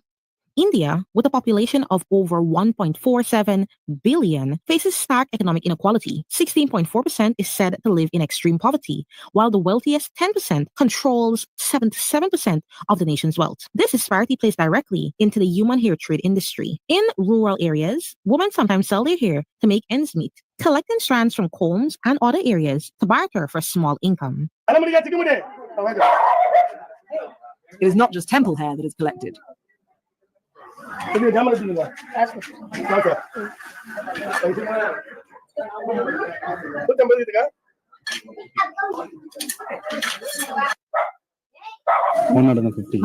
rupees. Okay, not bad. Is she happy? Happy. Yes. This, however, only accounts for a very small fraction of the hair supply and represents the lowest tier of hair on the human hair trade market. The true And let me tell you something that's even weird about this. The Indian hair, sometimes you be having lice. They be having lice in their hair. And you be wondering why your hair is itching and you got this hair, you get them cheap old hair, it might have lice in it. So now you transferring lice, all type of wild stuff. So we have to be very careful because I've seen like people with weave in their hair and have lice and stuff in their hair. You know what I'm saying? And you know that ain't coming from your. So one of them lice, you know what I'm saying, made it past the process and came over on a ship. You know what I'm saying? When they shipped that bundle, and now you got that lice hair up in your head. So y'all need to be very careful about this stuff y'all put in your head. Part of the industry lies in Hindu temples, where the sacred practice of tantririn takes place. Millions of devotees, weighed down by life's burdens, travel to these temples to shave their heads in an act of humility and faith. For a few, it's an extension of gratitude, but for most, it is a desperate plea to rid themselves of bad luck, sickness, or family strife, hoping that by sacrificing this valuable asset, their hair, that they might experience divine intervention. That's the thing, infinite energy source. It's not white women's hair. This is Indian people here, people of color's hair. However, we don't even, these people are going to temples trying to rid themselves of bad karma, and then they put that same thing into a wig. And now what do you think happens with the karma? It's almost like they're like, oh, okay, yeah, go ahead and buy the wig. Like they don't care. Their karma goes somewhere. Amma is one such pilgrim. A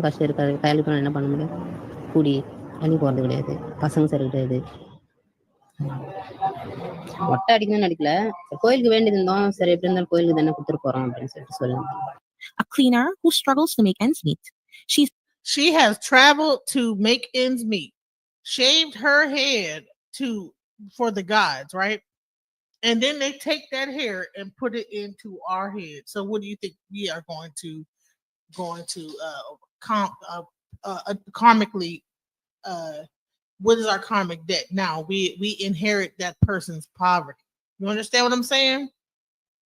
So we're wondering why we're over here struggling. You're putting these people hair into your head that really they did this just to like overcome poverty. Look at this. She's weighed down by her husband's drinking and unemployment and her son's faltering education. Rather than selling her hair, Amma believes that offering it to the gods will bring her a blessing, the blessing she desperately needs. Ironically, the hair offered in these deeply personal religious moments still ends up as a high-demand global commodity. While temple hair is legally auctioned, There are allegations of other hair being forcibly taken from vulnerable individuals. So that means that there might be people that's like getting their hair forcibly taken. And you imagine like the whatever, the screams and the hollers and all that stuff, and you wonder if you ready. I got a headache, right? You put this hair in your hair, you got a headache now. You don't know where they got this hair from. Okay. Y'all need to really take account of it. And then here's another thing. You're putting this stuff into your head, you're gluing it into your scalp, you're gluing it onto whatever. It's fucking up your hair because that glue thins out your natural hair. Because you got your hair braided back. You put the stocking cap on. You put the glue onto the stocking cap. That glue ain't meant to be on your head. And then you have to get a glue thinner to get the glue off of your hair. What do you think that's doing to your hair?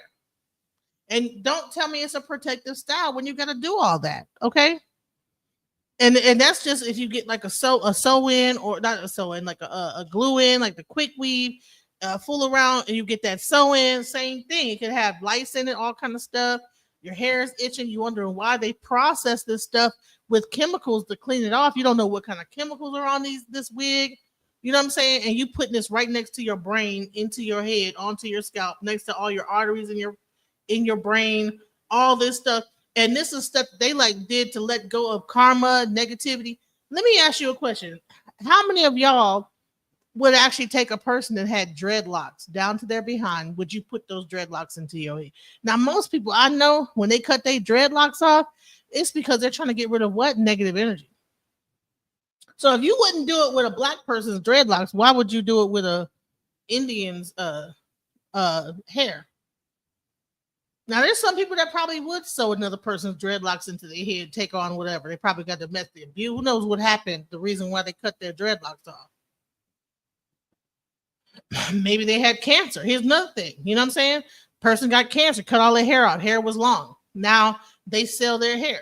Probably. And then, so now, how do you know that some of that energy of cancer and sickness, illness, now you're transferring that over to you? So be careful about the things you put onto your head, where your brain and scalp and all this stuff is. Your ori is your most valuable thing. That's where your everything in your face, your head is everything. Your head. That's where if you don't have a head, the body might like pulsate and move for a second. But if you don't have your head, you don't have nothing. And you're gonna put something like that onto your head.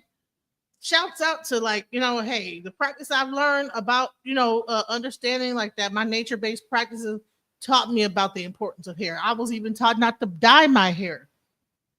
You know what I'm saying? Because that dye, what they told me, the dye, when they actually did like autopsies of skulls and stuff like that, they opened up and looked at the skulls, and all the dye was on their in their skull. So you color your hair red, blue, whatever. If they did like an autopsy and cut all that skin off and looked at your skull, you would see all the dye, all the little things you did to your hair. Be very careful about what you put onto your head. Perms, color, all that stuff. Use natural products. Be more natural, guys. Including impoverished women and prisoners. Additionally, some claims persist that hair traded to make wigs and extensions are also sourced from If you remember that corpse hair scandal, and everyone thought it was a lie, but I'm in Vietnam right now and I'm going to tell you the truth. So I had a meeting today with my vendor. Some of the hair is taken from dead bodies. So you mean you are not only getting karmic hair, you're getting dead body hair, y'all. Now let's go into this, because I don't wear wigs. I wear braids. Great job, Let's go Leah. into this. Shouts out to Melanin Archive. Our hair. Let's go. Box braids, twists, cornrows. These styles, primarily done with synthetic hair, are stunning, affordable, and very, very toxic. And by the way, you wonder why that hair stinks. It smells. It could be taken from a whole dead body. You know what I'm saying? Now you got the smell of a dead body on you. You know what I'm saying? Death. That's why that hair stinks. Is reeking of karma, bad karma. It's reeking of death. It's reeking of all that. Wear your natural hair. We up here with receding hairlines, y'all. Wear your natural hair. Let's go. And then now we got the people up here Here we go with the braids. We think that the braids, okay, well, put the braids in my hair, right?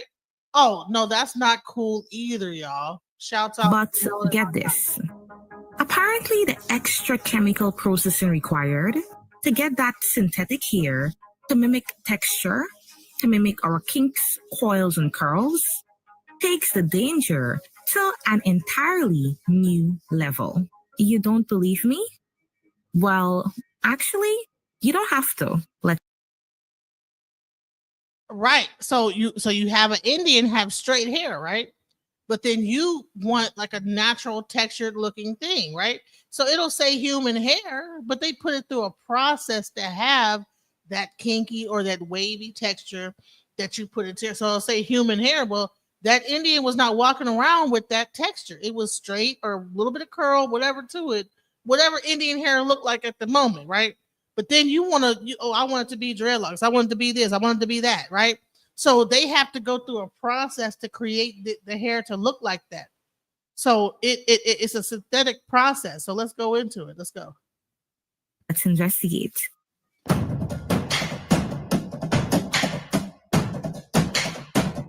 In order to do so, we must go back to the beginning, to the origins of it all. Now, for as long as history dates back, braiding hair has been a cornerstone of African culture, a language of its own, representing identity, status, and community. Braids told stories, marked life milestones, and symbolized everything from marital status to tribal affiliations. Did you know Black women once used their hair to draw escape maps in Colombia? In the 1800s, enslaved African women forcibly taken to Colombia would communicate with their communities through braided hair, most importantly for planning escapes. For example, a braided hairstyle called departes, meaning depart in English, would signal that the person wanted to escape. Black women would also record with their braids the obstacles they would encounter on their journeys to help others escape. A river was represented with a braid in the shape of a worm. A bantu knot represented a mountain.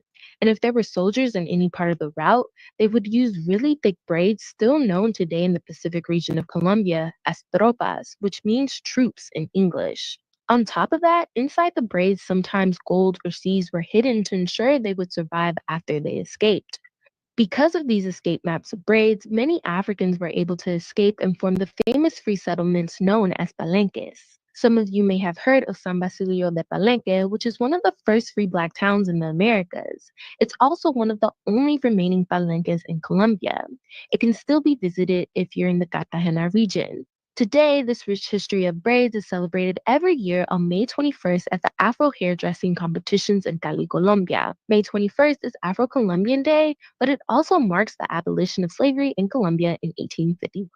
Historically, these intricate styles were created using natural materials like plant fibers, wool, and even human hair, materials that generally harmonized with our environment and health. For example, the Himba women of Namibia originally would use woven hair or goat hair for their braids, while in ancient Egypt, materials such as sheep's wool, vegetable fibers, and horse hair were widely used for wigs, with the elite utilizing human hair.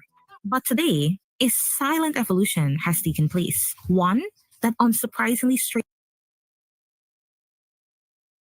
I remember back in the day in the 90s, they would like make a horse sound when you had fake hair in your hair. You know what I'm saying? Because it was made from the horse tail. Okay. But the horse tail is no longer being used. Now it's fake strands. Now we're going to get into this. Let's look at it. Far from tradition.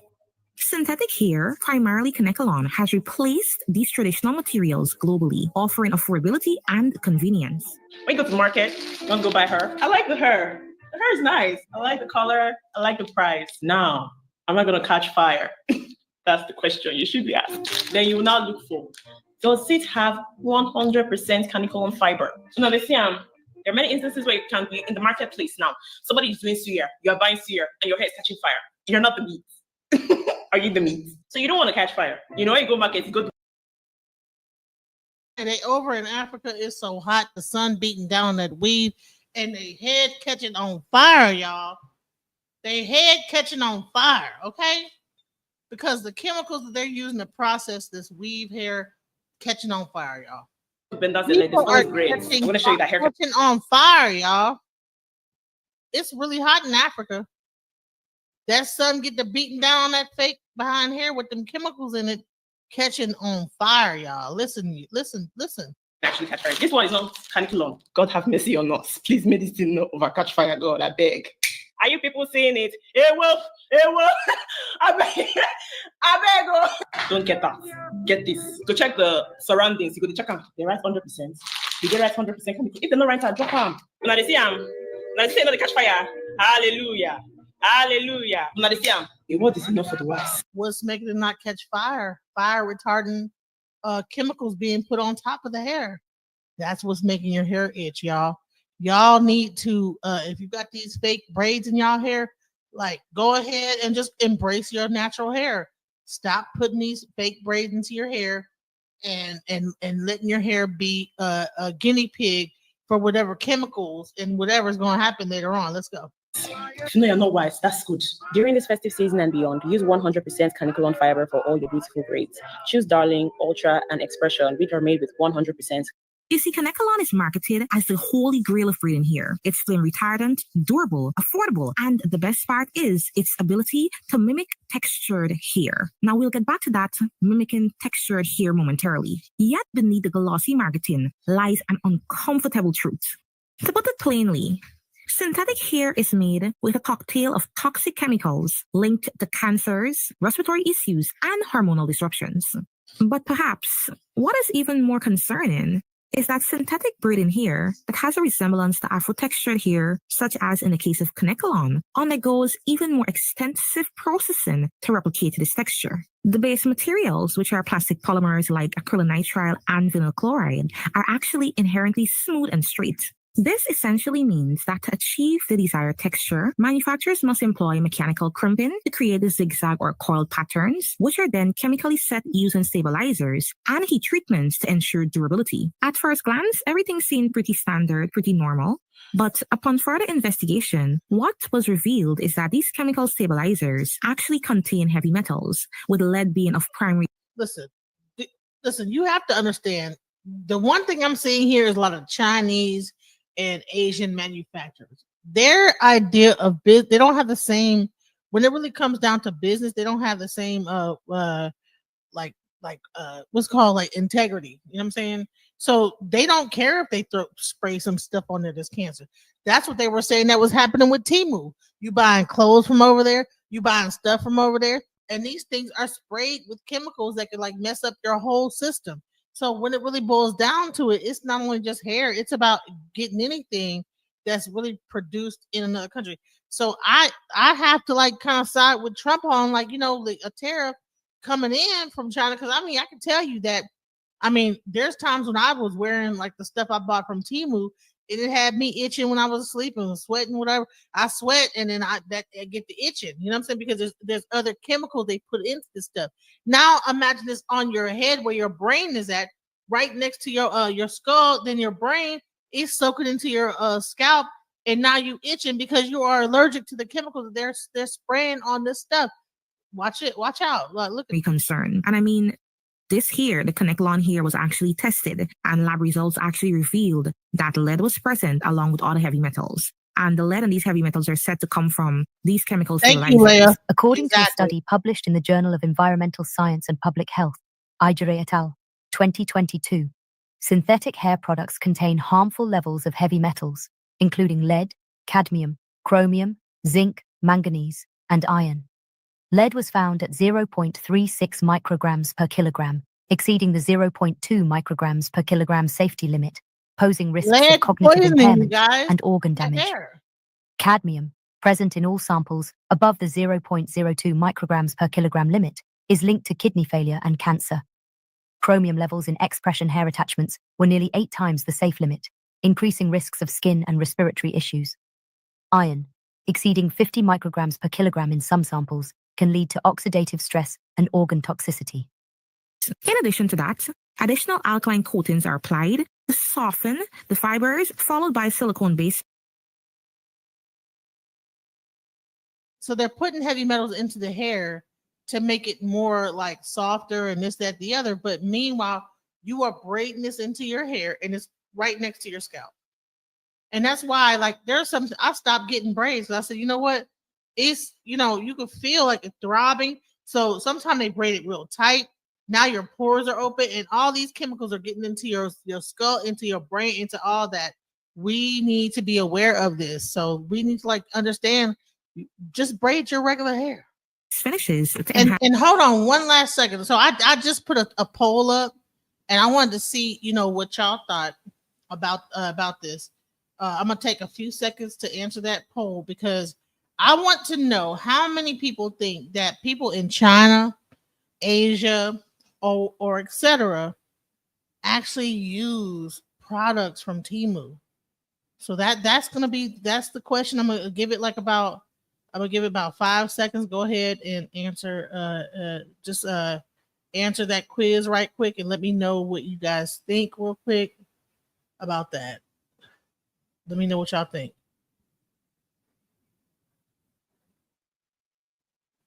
Let me know. Play a little bit of music while I wait.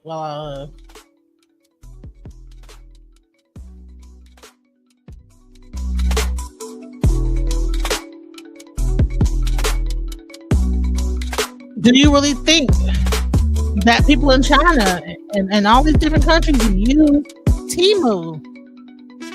Go ahead and answer that. I just put the poll up. Click on the poll.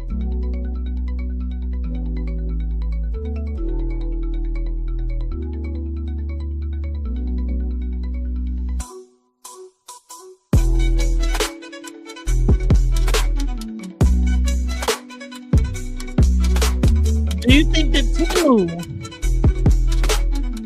in China and all these different places, are they using those products? Go ahead and hit the poll. All right. You haven't done already, okay?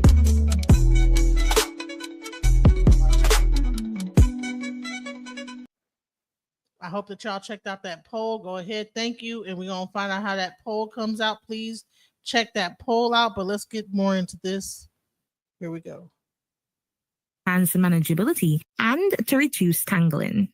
These processes, which combine heat and chemicals, ensures the durability and styling versatility of Afro-textured synthetic hair, a trait of which synthetic hair prior to did not possess. But it also results in a higher chemical exposure to the braiders and wearers compared to, let's say, straighter synthetic hair.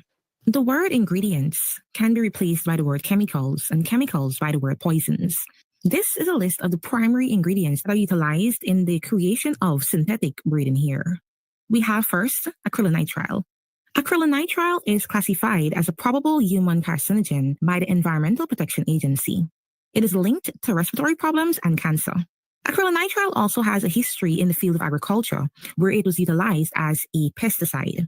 Its use, however, has been banned since due to the negative implications of using such chemicals. Next, we have vinyl chloride. This is known to cause leukemia and liver damage. This is one of the most dangerous ingredients within these fibers. Following that, we have the volatile organic compounds. These compounds are released when synthetic hair is heated during styling. They are known to worsen asthma and harm respiratory health.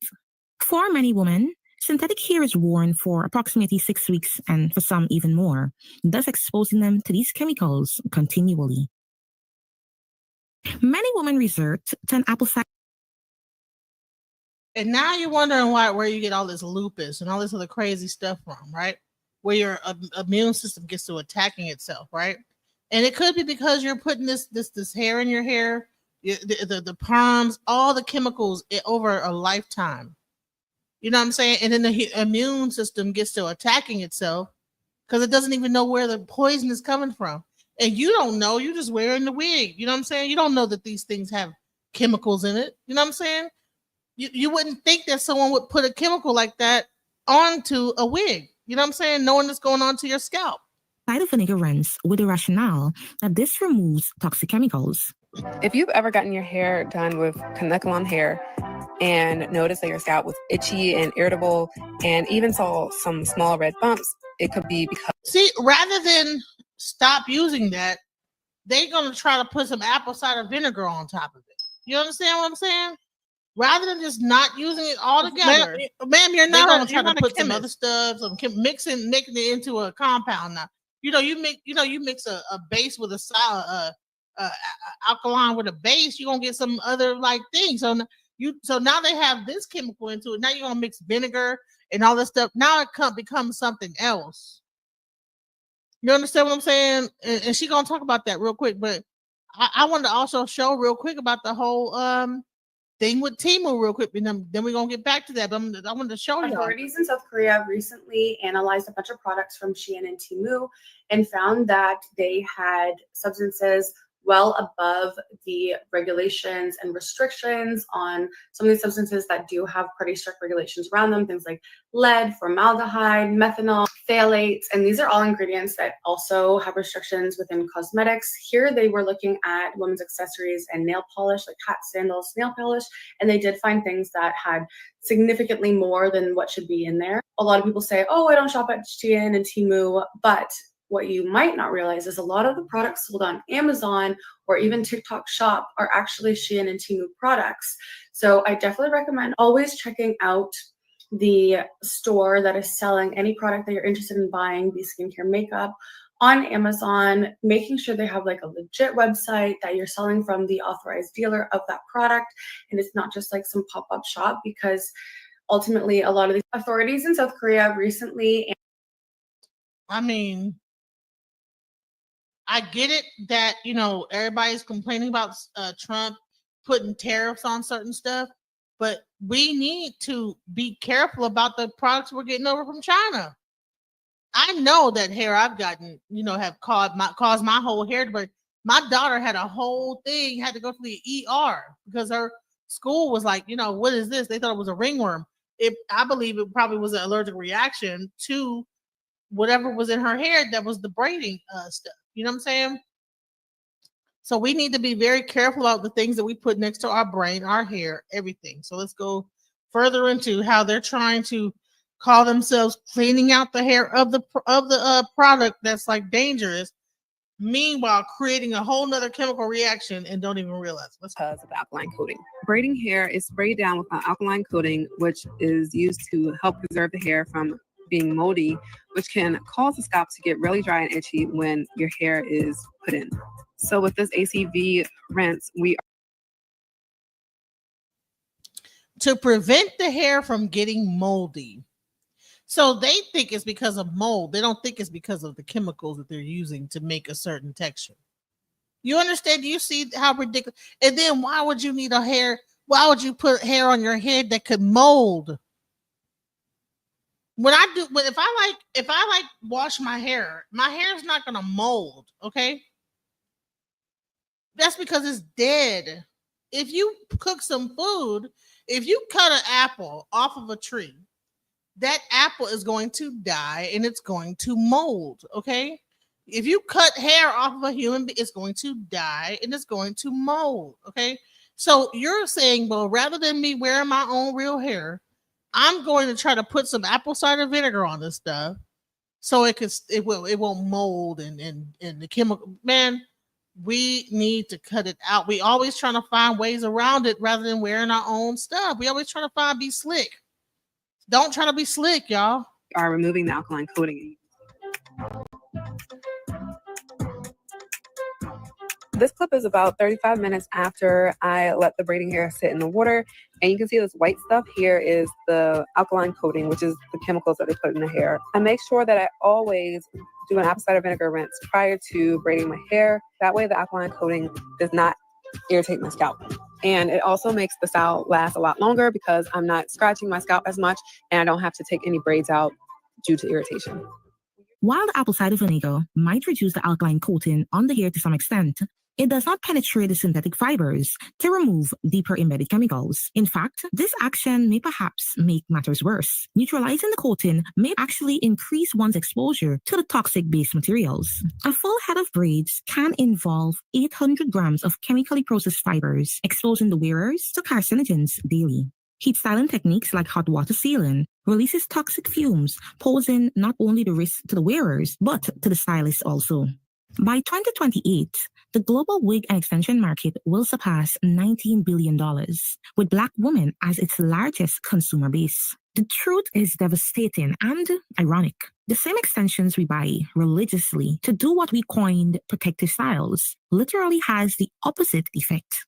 So what do we do now? How do we move forward? Should we stop wearing synthetic hair? Is all synthetic hair bad? Will human hair be a better option? Is it a necessary evil? Well, how you decide to move forward will ultimately be due to your own personal conviction, but I do have a few suggestions. This to me is by far the best option. It doesn't include any toxic chemicals, no exploitation, no shady business, and that is wearing your own hair. Utilizing your own hair to do braids, curls, twists, whatever the case may be. This is ultimately the best option and it has no downside. Another great option is to embrace natural alternatives. Natural fibers, wool, and other materials that were originally used by our ancestors. But I'm going to say something about this. When you get your hair braided by the braiders, they also pull your hair out from the root when they're like braiding it too tight. So it's a combination of chemicals and then super like tight braiding that's pulling on your front hairs that are not as strong as the middle of your head and like the back. Even some of the backs, you know what I'm saying? So we are being targeted because we bought into the lie, you know what I'm saying, of beauty. I know that my kids, every Black kid I know has a full head of hair. And by the time they turn a certain age, they get to putting all this stuff, Jerry curl, perm, all this stuff to like tame their hair. They want to put on wigs and they braid their hair underneath. And their whole hairline be gone, but they still have this long hair, but their whole front hair is alopecia. So, we have to listen, I know that if your mom got like them growing hands as kids, just teach your kids, don't cut your hair. Don't put you don't need no fake hair. I grew your hair. There's no reason why we should be putting this fake ass hair in our hair when we know how to grow our kids' hair. All my kids got long hair. You know what I'm saying? My daughter's hair is like pretty much like half her shoulders. My other daughter's like to the middle of her back. Now, I don't know what's going to happen when she gets older. She want to get the in style hairdo. Next thing you know, her real hair is coming out. We need to do away with these these styles of, well, this is the new thing and whatever. The new thing to be our real hair. Actually still exist today, and these will align with the traditional practices while ensuring that a symbiotic relationship with nature exists. I have seen a few brands that utilize plants and other natural fibers that are toxic-free, eco-friendly solutions. In Uganda, Julia Tamusime is using banana fibers to make wigs and hair extensions as an alternative to synthetic hair, which is made of plastic fibers. Synthetic hair is on the rise globally as it is more affordable than human hair. Made of plastic fibers, y'all. It's made of plastic. Why would you put plastic in your head next to your brain? You might as well wear a damn a construction cap for the rest, for a week. Would you do that? But the material is not biodegradable, and when thrown away, it often ends up in landfill sites or clogging water bodies. The synthetic hair is actually made out of plastic. Most women do not know. Most people do not know where their hair that they take out of their head actually ends up. It's in our soil, it's in our water, it's everywhere. So for me, it became a concern.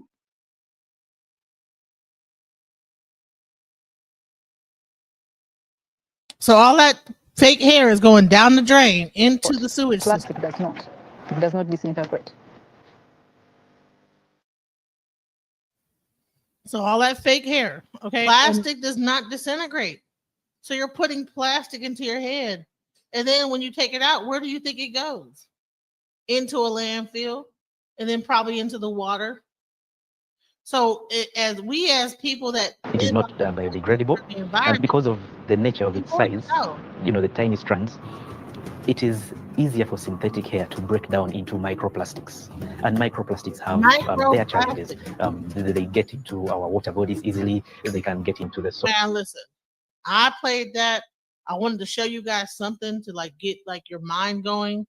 I hope that you guys take some of this in and think twice about throwing these braids into your hair, throwing these wigs onto your hair. going over to Pakistan with white makeup on the top of your head, talking about I live in Pakistan. It's a lot going on. You know what I'm saying? Now, I did cover the one lady that went over to Pakistan and said she about to move over there earlier in the video. That's what I missed.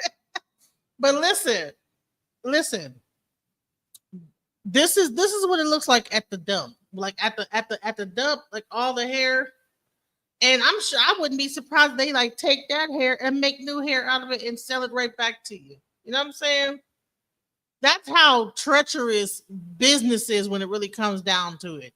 You know, there might be somebody that collect all that stuff from the sewage line and all that stuff, clean it off and put it right back into packages and sell it right back. That's how trifling this stuff is, okay? And I really want you guys to really pay attention to this type of stuff. Hell, we sat up there and when the Stanley Cup, when they found the Stanley Cup had lead in it, that got banned. Why is the hair cool now? We need to cut it out. We need to just go ahead, wear our natural afro. And if these men don't like it, they want to go to the white woman with her long flowing locks, then let them go ahead and go. But we not gonna sit up here and make ourselves sick so we can look cute for these dudes out here that really don't even really care. Honestly, I don't think they really care about that. But I wanted to really cover another thing too. I wanted to cover this new car that's happening in Africa. Africa is doing some stuff, y'all. I'm thinking about. I want to make a trip over there. Living in West Africa is not just about cars. It's about a revolution, a shift in the way African nations see themselves in the global technological landscape. For decades, the continent has been dependent on imported vehicles, often secondhand models that flood the markets from Europe, America, and Asia. But what if that changed? What if Africa could produce its own cars designed for its unique terrain, climate, and economic conditions? This isn't just a dream anymore. In Burkina Faso, a country better known for its agriculture and mining, a new chapter in industrial development is being written. The country has done something few thought possible. It has produced its own electric vehicles. And if there's one company that understands the significance of this moment, it's Kantanka Automobile from Ghana. The possibility of a collaboration between Burkina Faso's emerging EV industry and Ghana's pioneering car manufacturer could reshape the entire West African automotive landscape. Before we dive deeper into today's update, take a moment to like, share, and subscribe to the channel. Your support is key to helping us grow and reach more viewers like you. Don't forget to hit the notification bell so you never miss out on exciting updates. And don't forget to hit the like, share, and subscribe on mine too, y'all, because I'm over here trying to collect the information to show you guys. And please share the love. It's a symbol of progress. Designed and built entirely by local engineers, this vehicle is tailored for the conditions of the Sahel region. With a single 30-minute charge, it can cover an impressive 330 kilometers, making it a practical and efficient alternative to fuel-powered cars. The production facility, located in Ouagadougou's prestigious Ouaga 2000 district, is a clear statement of the country's intent to industrialize. This is not just about reducing carbon emissions, it's about economic empowerment, job creation, and proving that Africa can stand tall in high-tech industries. But this journey didn't start in Burkina Faso. It has been decades in the making, with different African nations taking small but crucial steps toward vehicle manufacturing. In Nigeria, Inosan Vehicle Manufacturing, IVM, has been assembling cars for years, providing a locally made alternative to imports. In Ghana, Kantanka Automobile has been a symbol of homegrown innovation since 1994. Founded by Kwadwo Safo Kantanka, this company has been producing vehicles that cater to the needs of West African consumers. From rugged SUVs to sleek saloon cars, Kantanka has carved out a niche, proving that an African company can build cars just as good as, if not better than, their foreign counterparts. The emergence of Burkina Faso's EV industry and the steady rise of Kantanka present a unique opportunity. Imagine the impact of a partnership between these two nations, sharing knowledge, pooling resources, and working together to build vehicles that are designed specifically for Africa. This wouldn't just be an economic collaboration. It would be a powerful statement that West Africa is ready to compete in the global automotive industry. The potential for growth is enormous, but so are the challenges.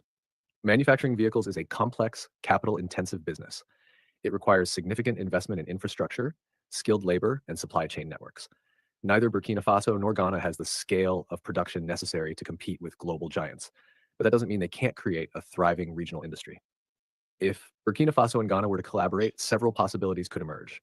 Joint research and development projects could lead to the creation of vehicles specifically designed for African roads. Think of rugged, all-terrain EVs that can handle the dusty, unpaved roads of rural areas while remaining efficient and affordable. Technology transfer agreements could accelerate the development of Burkina Faso's automotive sector, allowing its engineers to learn from Kantanka's years of experience. And what if they set up a cross-border assembly plant? Parts manufactured in Ghana could be shipped to Burkina Faso, creating a regional supply chain that strengthens both economies. But for any of this to happen, the governments of both countries would need to step in with strong policies and financial incentives. Tax breaks, subsidies, and investment-friendly regulations could make all the difference in turning this vision into reality. Political stability and reliable infrastructure would also play a crucial role. Manufacturing vehicles isn't just about assembling parts. It's about ensuring a steady supply of raw materials, efficient transportation networks, and a market that is willing to embrace locally made products. And then there's the biggest challenge of all, consumer demand. In West Africa, most people still rely on secondhand imported cars because they are cheaper and more accessible. Convincing consumers to switch to locally made electric vehicles will require more than just good marketing. The price must be right, and the support infrastructure, charging stations, maintenance centers, and spare parts must be in place. Otherwise, even the most advanced vehicles will struggle to find buyers. Despite these challenges, the potential benefits of a Kantanka-Burkina Faso collaboration far outweigh the risks. A thriving automotive industry in West Africa could create thousands of jobs, from factory workers to engineers, salespeople, and mechanics. Africa finally stepping up, y'all. They finally stepping up. They finally said, let us make a vehicle. I wish they would have did this 100 years ago, but okay. You know what I'm saying? So shouts out to Africa. Shouts out that they're making some strides, with whatever, like they finally figured it out. Shouts out. Much love. But listen, I want to thank you guys. Please keep your ear to the streets. If you hear anything else about this new car stuff, also anything else about the hair, please hit me up on IG. Please share the live. Weave be gone 100%. Let's let the weaves go, y'all. And shouts out to Africa for finally making some electric cars to rival to even beat out Tesla, because Tesla stock done went down. So hopefully this stock can go up and we can finally see some major pull in Africa. Shouts out to our African brothers and sisters. I mean, we want to say FBA over here and want to separate ourselves from Africa, but honestly, we need to give a shouts out to them and much love to them for what they're doing. Again, shouts out. Thank you guys for joining the stream. Peace and love. Happy Saturday and enjoy the Super Bowl, y'all. Peace. Alchemize your energy. Darling, let your spirit be free. Don't give up. Keep on pushing through. Now is the time. It's all up to you. Alchemize your energy. My friend, let your spirit be free. Don't give up, keep on pushing through. Now is the time, it's all up to you.